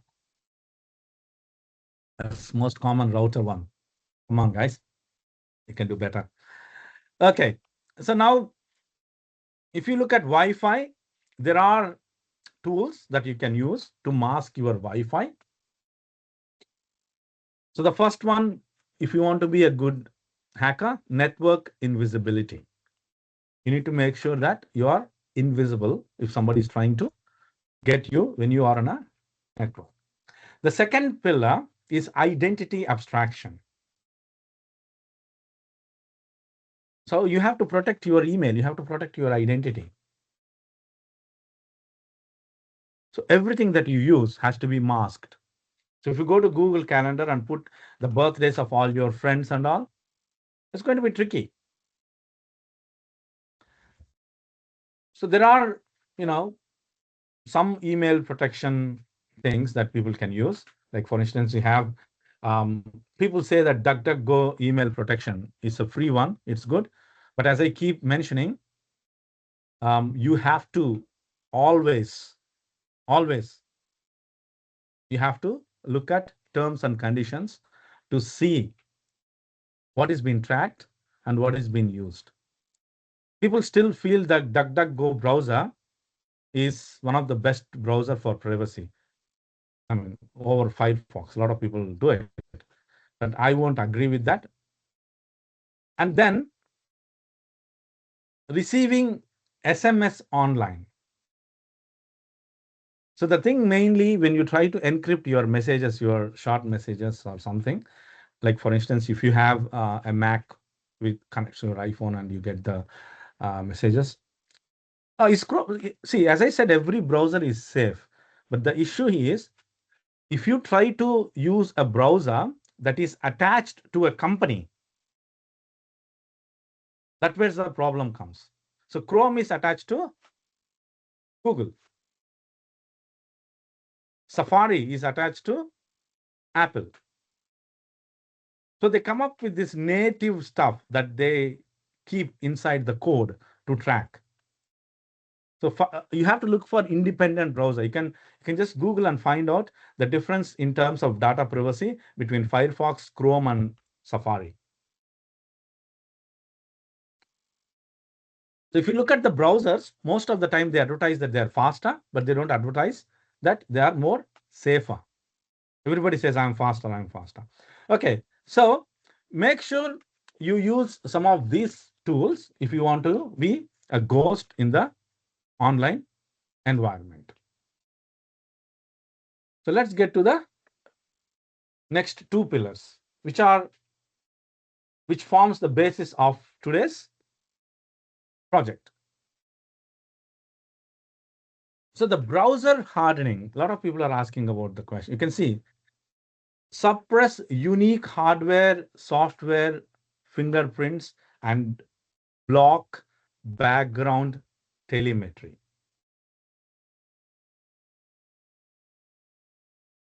There are quite a few places that's been done.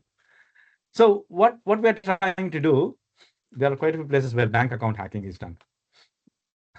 So suppress unique hardware. So that means if you have a browser that can identify or know details about your hardware, you need to make sure that you don't give access to that. Hardware is the key. Software comes only next to hardware. There are some solutions. Firefox, Firefox Funk for maximum privacy.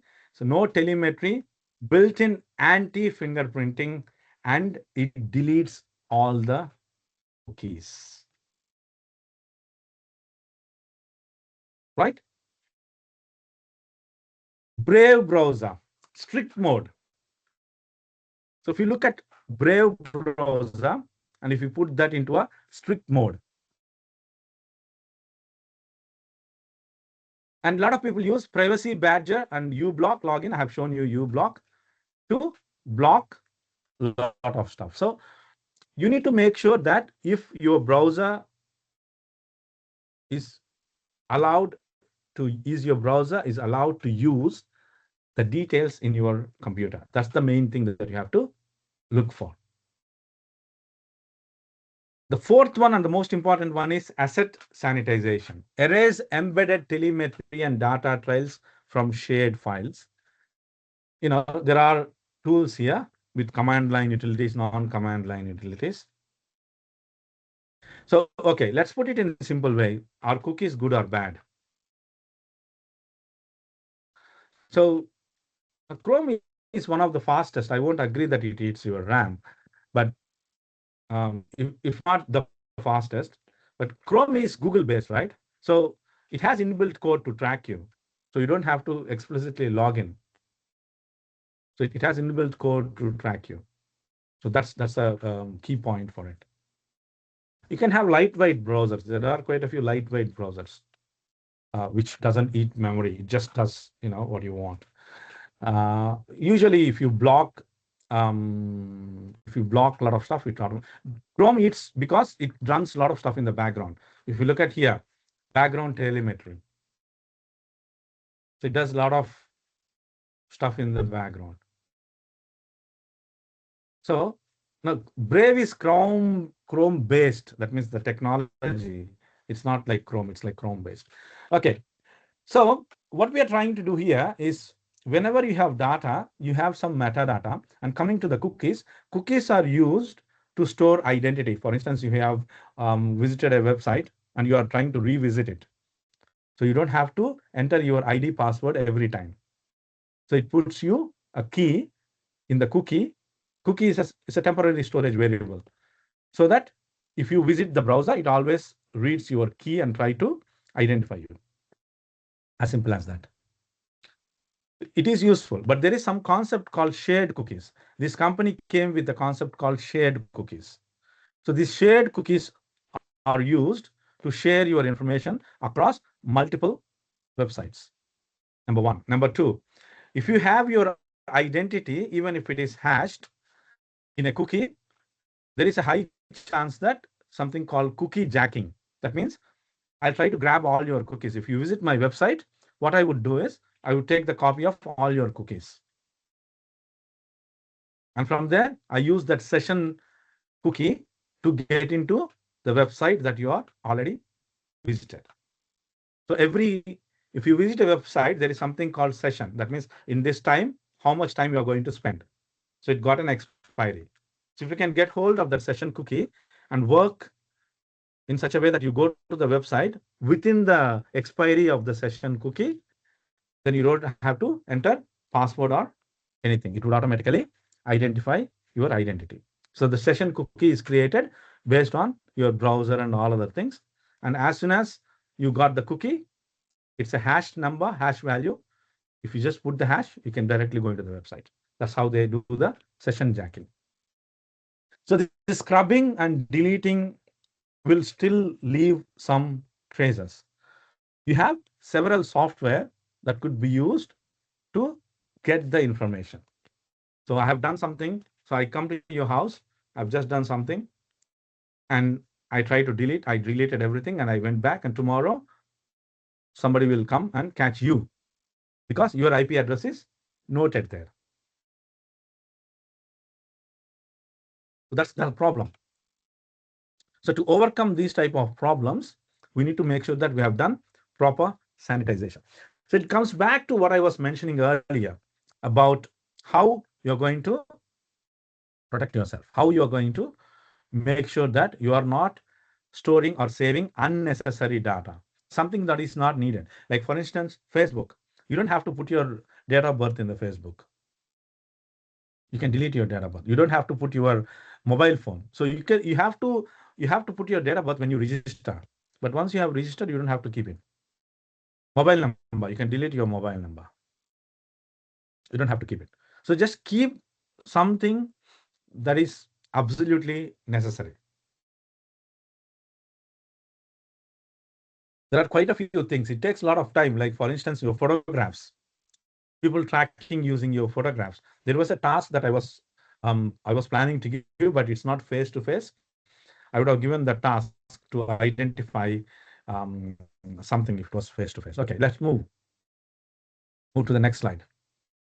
So this brings us to the topic, what is called the digital forensics. So this is what we are looking at, and this is what your project is based on. This is what the competition is based on. You might be thinking that why Srinivas is talking so much about hacking and he's not teaching hacking. So teaching hacking has to be in a controlled environment. Has to be in a controlled environment. So make sure you do something in a controlled environment. Otherwise, we are bound with a lot of legal issues. You can join universities, you can join online course, or you do it by yourself. So we have to provide a consent. If I just put a website where you can crack the passwords, or if I just put a website where you can find personal information, or if I just put a website where you can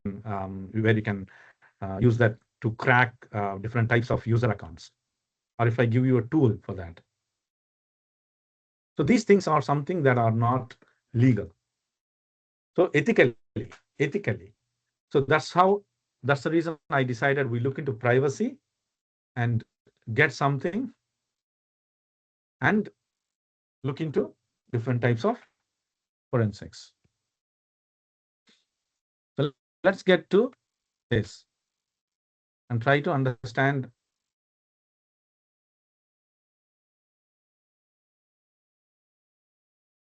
So it's sort of like telling you a big picture about digital forensics. So what we are looking at, how we are looking at, what are the things that are mapping you, and what are the things that you have to understand. Hashing is one of the things. So when you put your password, it gets hashed, and then you call it chain of custody, where you try to gather all the evidence and keep the evidence and look into the evidence and do stuff like that. And then you look into the understanding the metadata, try to find out information that you can't see regularly, like finding the location from an image and all other things. I'm using Edge. So if you got Edge, what to do? Oh, there are add-ons for Edge. You can actually use Edge with add-ons. So now let's stop at this point, because I'm looking at this metadata with which you can find out so many things, including the geographical locations, your IP addresses, and all other different types of data. And not just physical data, digital forensics helps you to get volatile data. That means when you're working, there are some things that are stored in the RAM. So you can actually grab the RAM itself and try to look for more information inside the RAM. So it's not just the physical data that you look for forensics. That's the idea. So now, getting back to the next slide. So this is the situation, right? The only crime that has been proven is the hack. That is the story. So you know that it's been hacked. That's the only thing you know.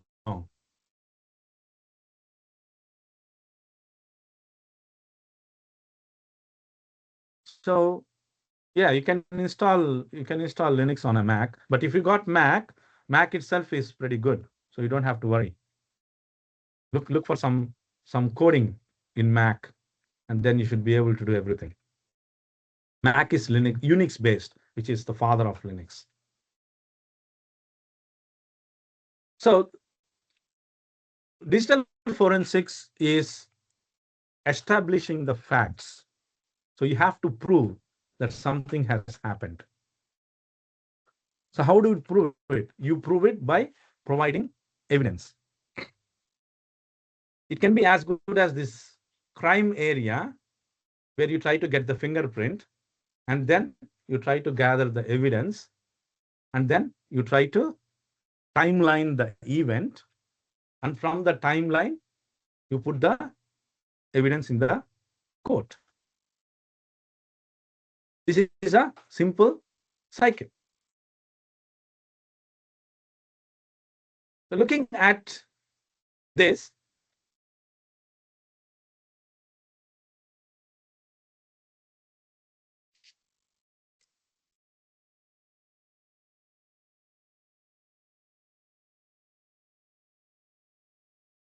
do you like it? Yes? No? You don't like it?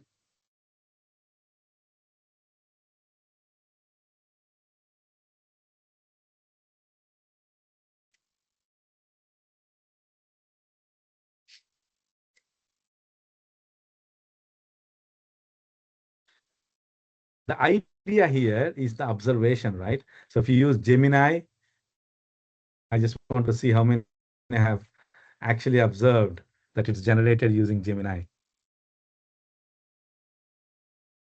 So the idea here to see that how much you are actually observing.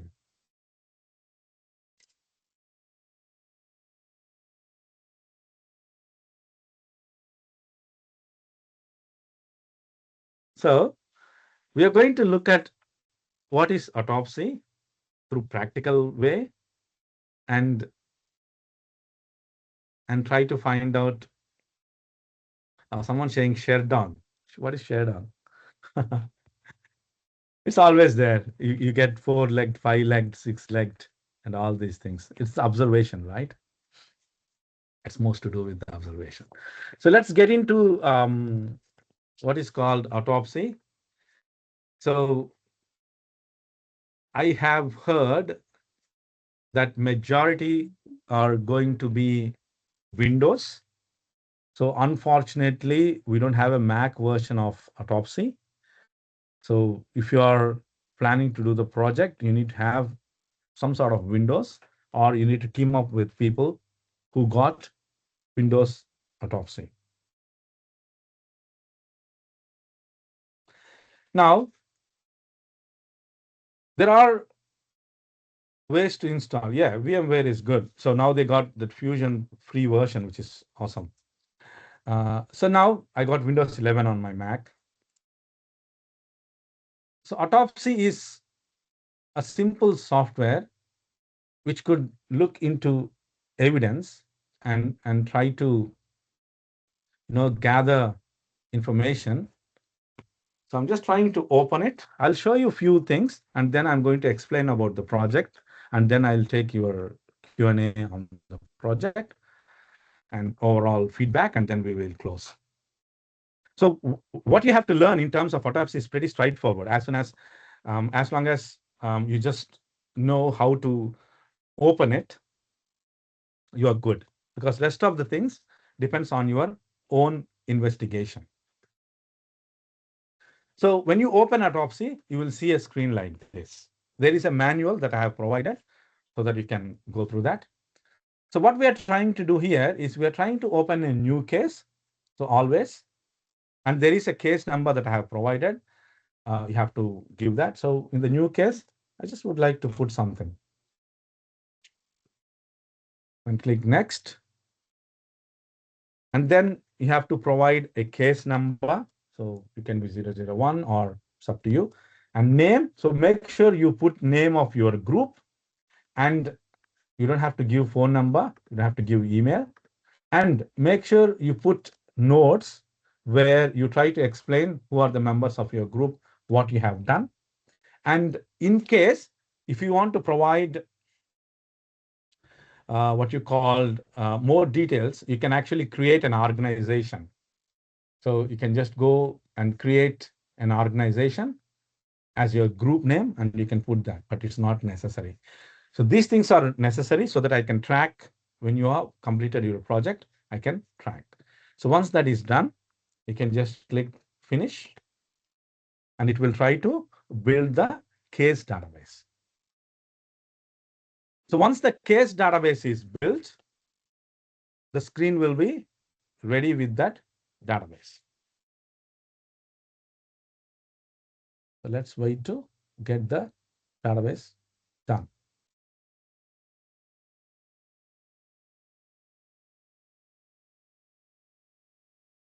So you can see that the case database is ready. It's going slow because of the RAM. Teams eats a lot of memory. And here, you don't have to worry about hosts. So leave generate new host automatically. I have given the instructions. All these instructions are present. Now here, you have disk image, local disk, logical files, unallocated space. So these are the things that you can investigate. So if you go and find a computer sitting there,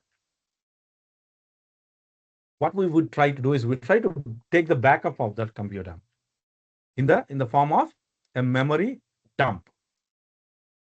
And we are going to investigate the dump to find out or to solve a particular question that is given in the project. So in this case, I will be providing you with a dump file. So I'll give you a dump file.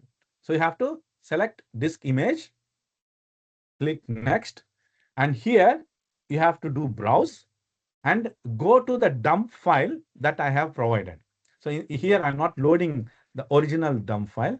I'm just loading an example file here. So this is not the original file that you are going to get.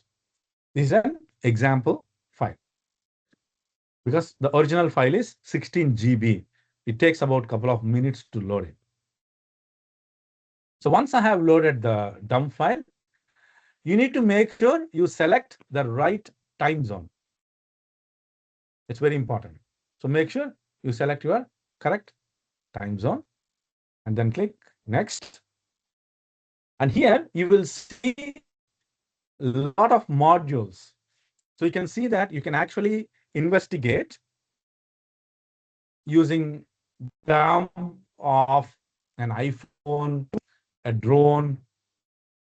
You can do so many things. So if you get the backup or dump, you can look into the dump of any of the devices.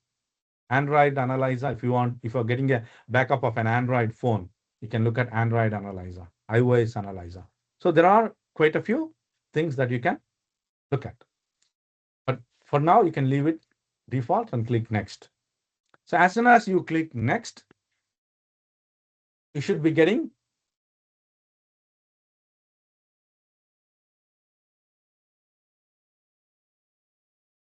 this screen.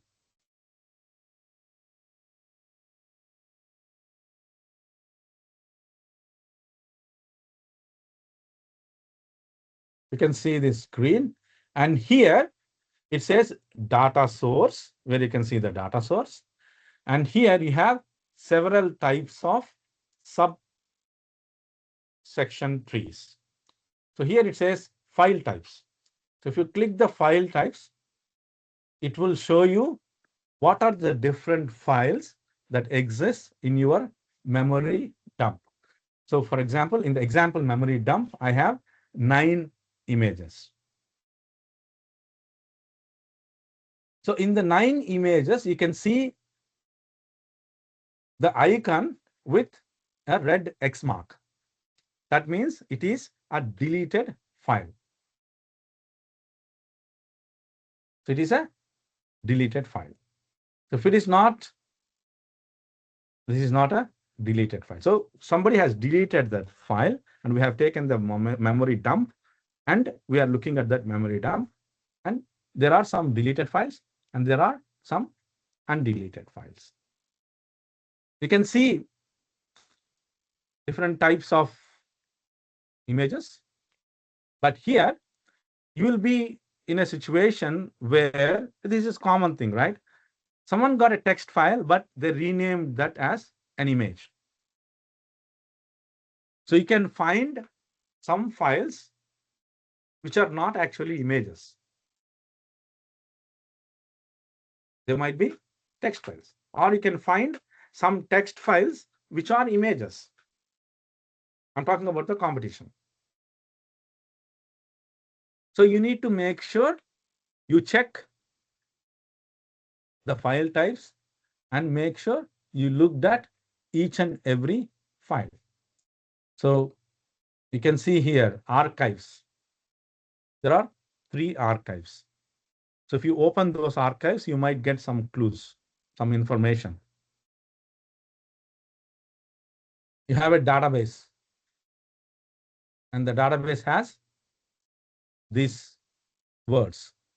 There might be a clue inside that. So basically, you are going to look at the entire hard disk and try to work out. And you might have some documents, and these documents might be useful. So one clue, there are some clues that you have to figure out.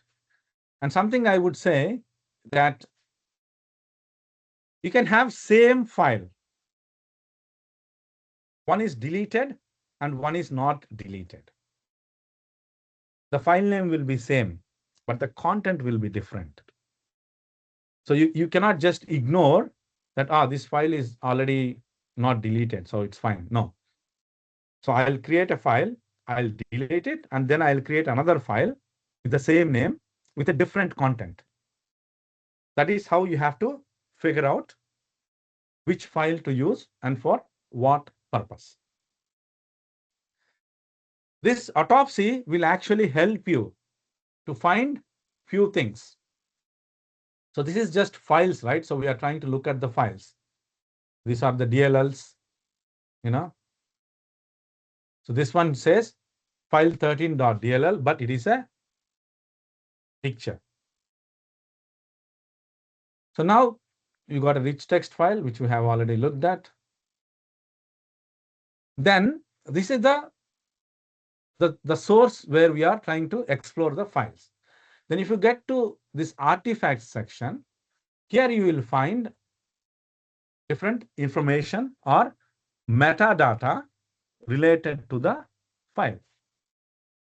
You can see that this is the metadata related to file that's been present there, file 12.doc. So for some files, you'll have metadata. For some files, you won't have metadata, deliberately removed. And when you come to the analysis section, this is where we have to look at. It says extension mismatch. So it is actually giving you, it is actually helping you, saying that these are the two files where the extension is not matched.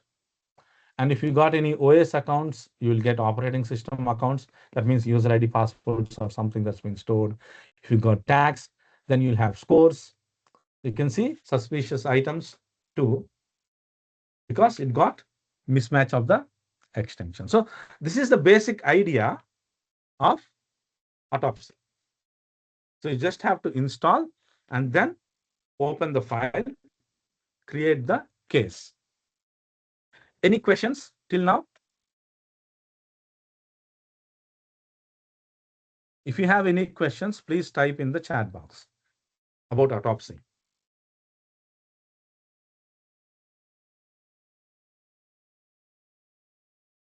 It's pretty simple. It's like File Explorer, just like File Explorer.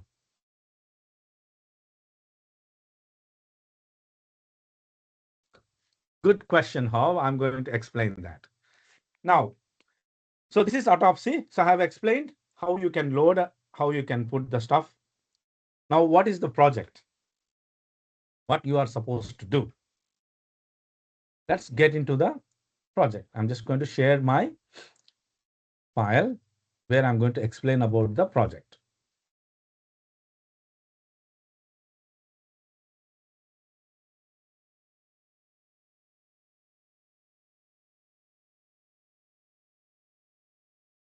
So here, if you look at the project files, I'm just going to, minimize this as we don't need it anymore.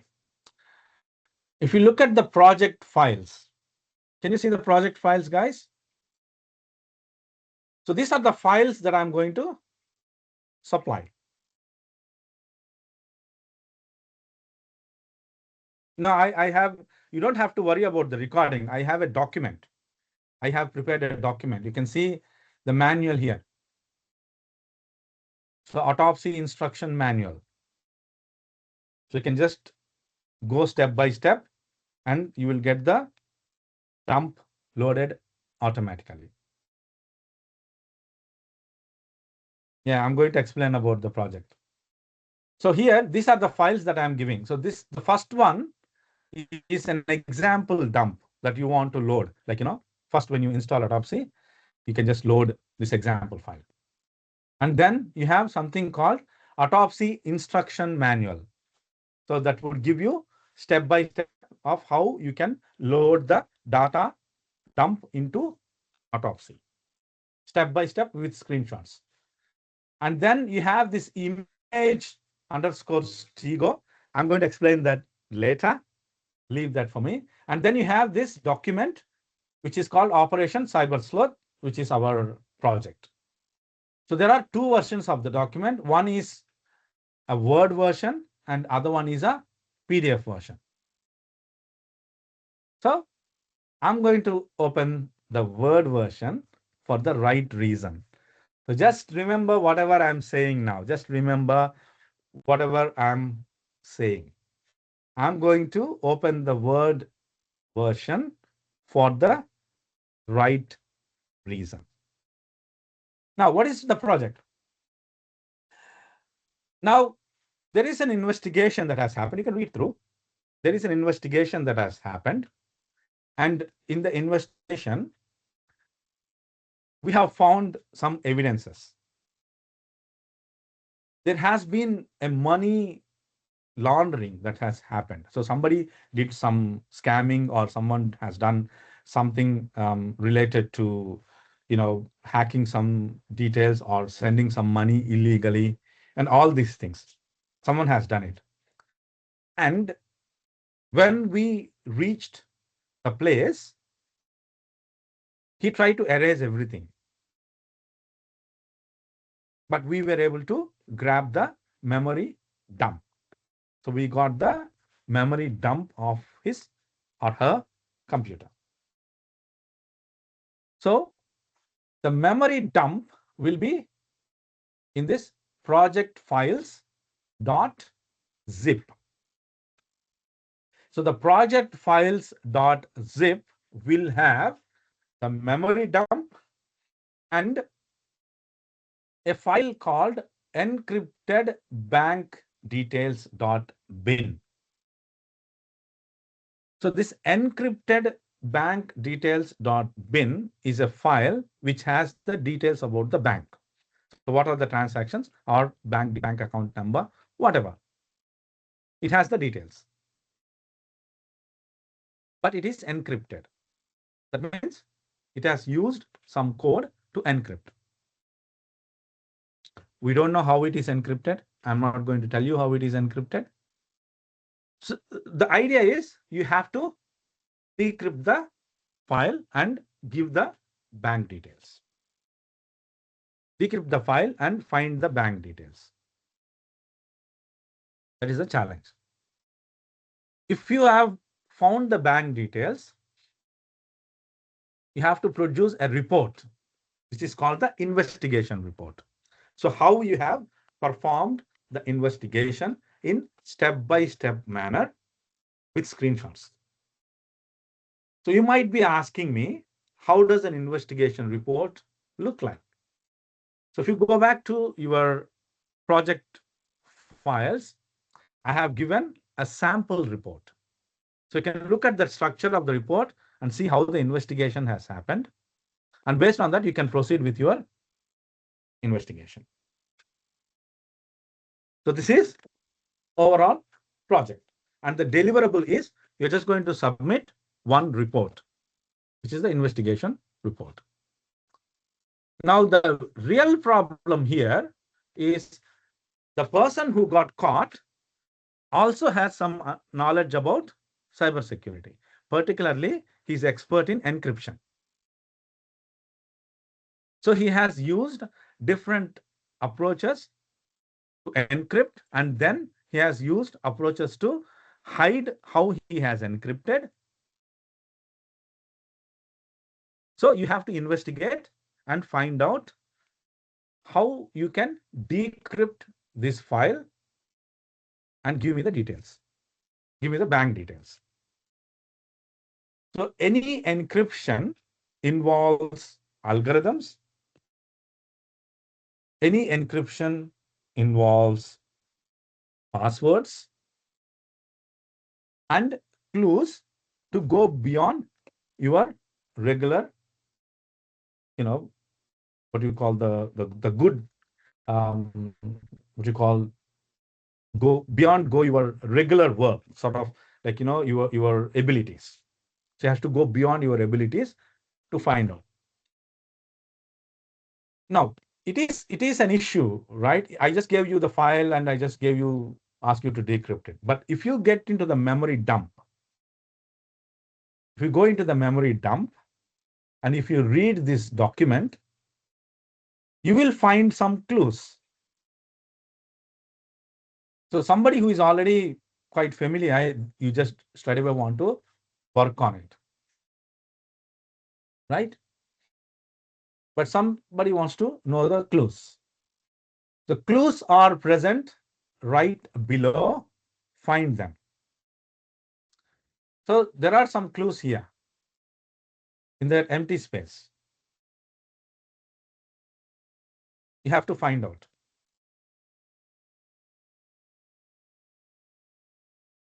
Right? You have to find the clues, which are here. How do you find out? Investigate. Try to see how information can be hidden and try to find the clues. So once you find the clues, you can go to the memory dump, and from there, you can start working out how you can decrypt this bank details. So this is the task.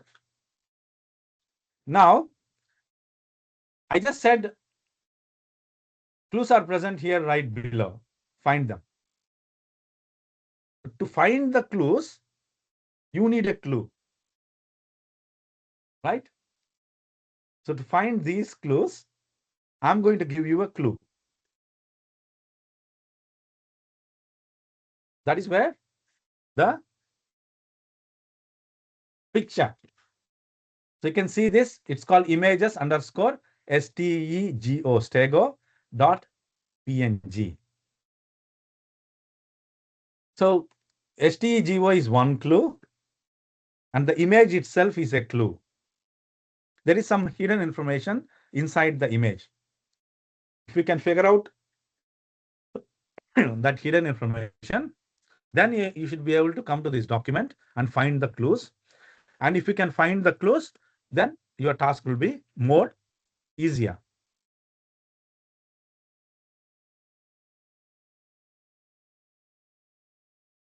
So it's been recorded. Oh, you guys are fine then. So, you know, that's how the thing works. So you have to read through and you have to get into this. Do you have to do coding? Zero. Do you have to uh, install software? Some, but you can still do it online, like encryption, decryption, everything you can do it online. You don't have to install any software. So if you want to decrypt something, you can straight away do it. You don't have to install any software. Only software you need is Autopsy. In the Autopsy, there are several files, and the files will have some clues.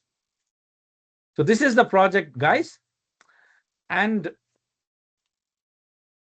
there is an interesting aspect to this.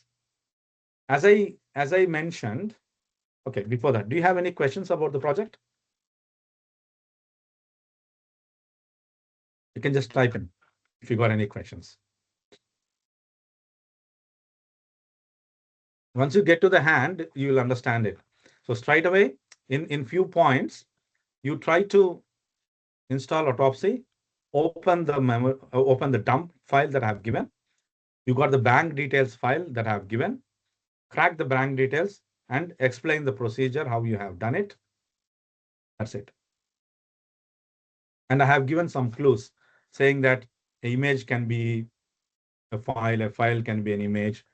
You can find something like password files. So to crack something, you might need a password. And to get to the password, you have to go to a password file.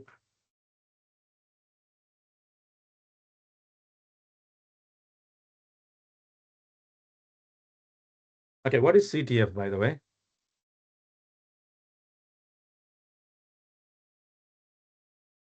When you will get the instructions, I'm not sure.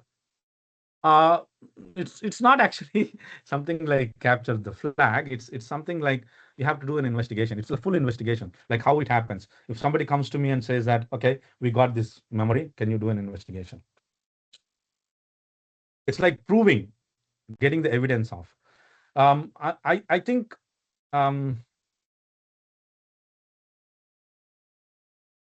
is everything record? Yeah, all project details will be released tomorrow morning. So tomorrow morning we will give you everything.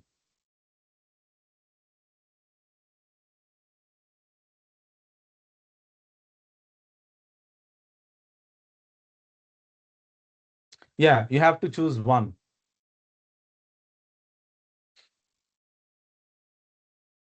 So you can choose any of the projects, and those will be marked. And I think logistics can be explained later.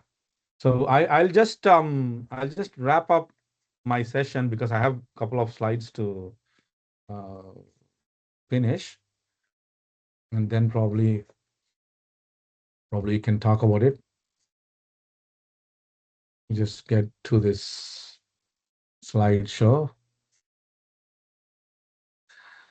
Okay, some tips. So this is the photograph.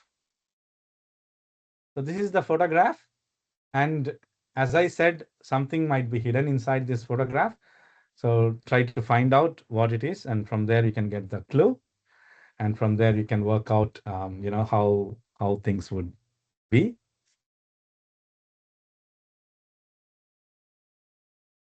And then coming to the penultimate slide, whenever you try to open something or whenever you try to close something, make sure you observe properly. Make sure you observe, don't click. So you are just one click away from getting hacked. So don't blindly click accept or deny or anything like that. Don't blindly do that. You can see this. Are you sure you want to close this window? And you have entered text on airasia.com/flights, and you can see so much of here. So make sure you look before you click. And this concludes the session. Thank you so much for staying. And just remember in your life, anything that is free comes with hidden costs. Anything that is free comes with some hidden costs. So don't click if it is free. You're going to be charged in a different way. So make sure, and this is another clue for your project. So make sure you look closely. And as we teach at RMIT, we don't leave you in the middle. We try to take you from the starting till the end and make sure you graduate and you get a good job. And here is the small QR is my address. If somebody wants to save my contact, this is my address. And this QR is the survey where you can, I would request you to take the survey. We put a lot of effort in getting to this level. We spent weeks, if not months. So please use this QR code, which is on the right side, which says survey. And please take the survey and provide your comments. Thank you so much. Thanks for your attention. And Srinivas signing off and moving to new planet in 10 minutes.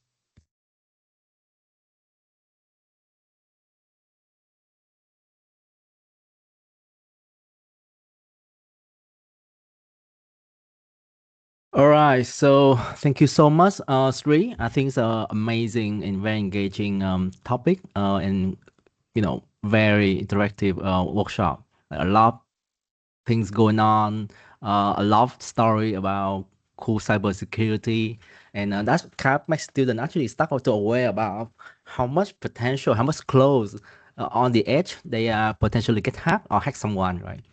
All right, so now we're gonna close up the workshop for cybersecurity. We already four third of the whole journey already. We have one last workshop in the afternoon. All right, so let me just quickly no mention quickly about last workshop. So the final online workshop in this afternoon going to be focused on Arduino and embedded system with Dr. Kung Wei. So it's about connecting the software with physical world, right? So you're gonna learn about digital circuit, timing logic, and microcontroller programming. So technically the activity is to build a traffic light system directly in your browser. And if you are interested in robotics, electronics, smart devices, and engineering, this is going to be a very interesting and useful section. All right. Okay, cool. I saw a lot of questions regarding, the timeline again. I can just quickly mention that. So by tomorrow morning, hopefully by 10 a.m. Okay, can't promise exactly, but 10 a.m. we're gonna send you guys the project details for project details topic, and you choose one out for based on the topic you like, right? And the deadline for the group registration gonna be on the Friday of 12 June. Okay. Your team, your choice. So you choose your old teammate, and if you don't have anyone that you know of, you can actually post it on the Facebook page, right? And people can just go in and comment. I already saw easily in the chat that multiple people don't have a teammate, so why don't you talk to each other, right? That's the whole point, right? So this is a very fun activity for you to make new friends. So don't be shy. Um, right, and then we're gonna submit on the 17th of June, and we're marking it and announcing the winners. All right. Um, okay.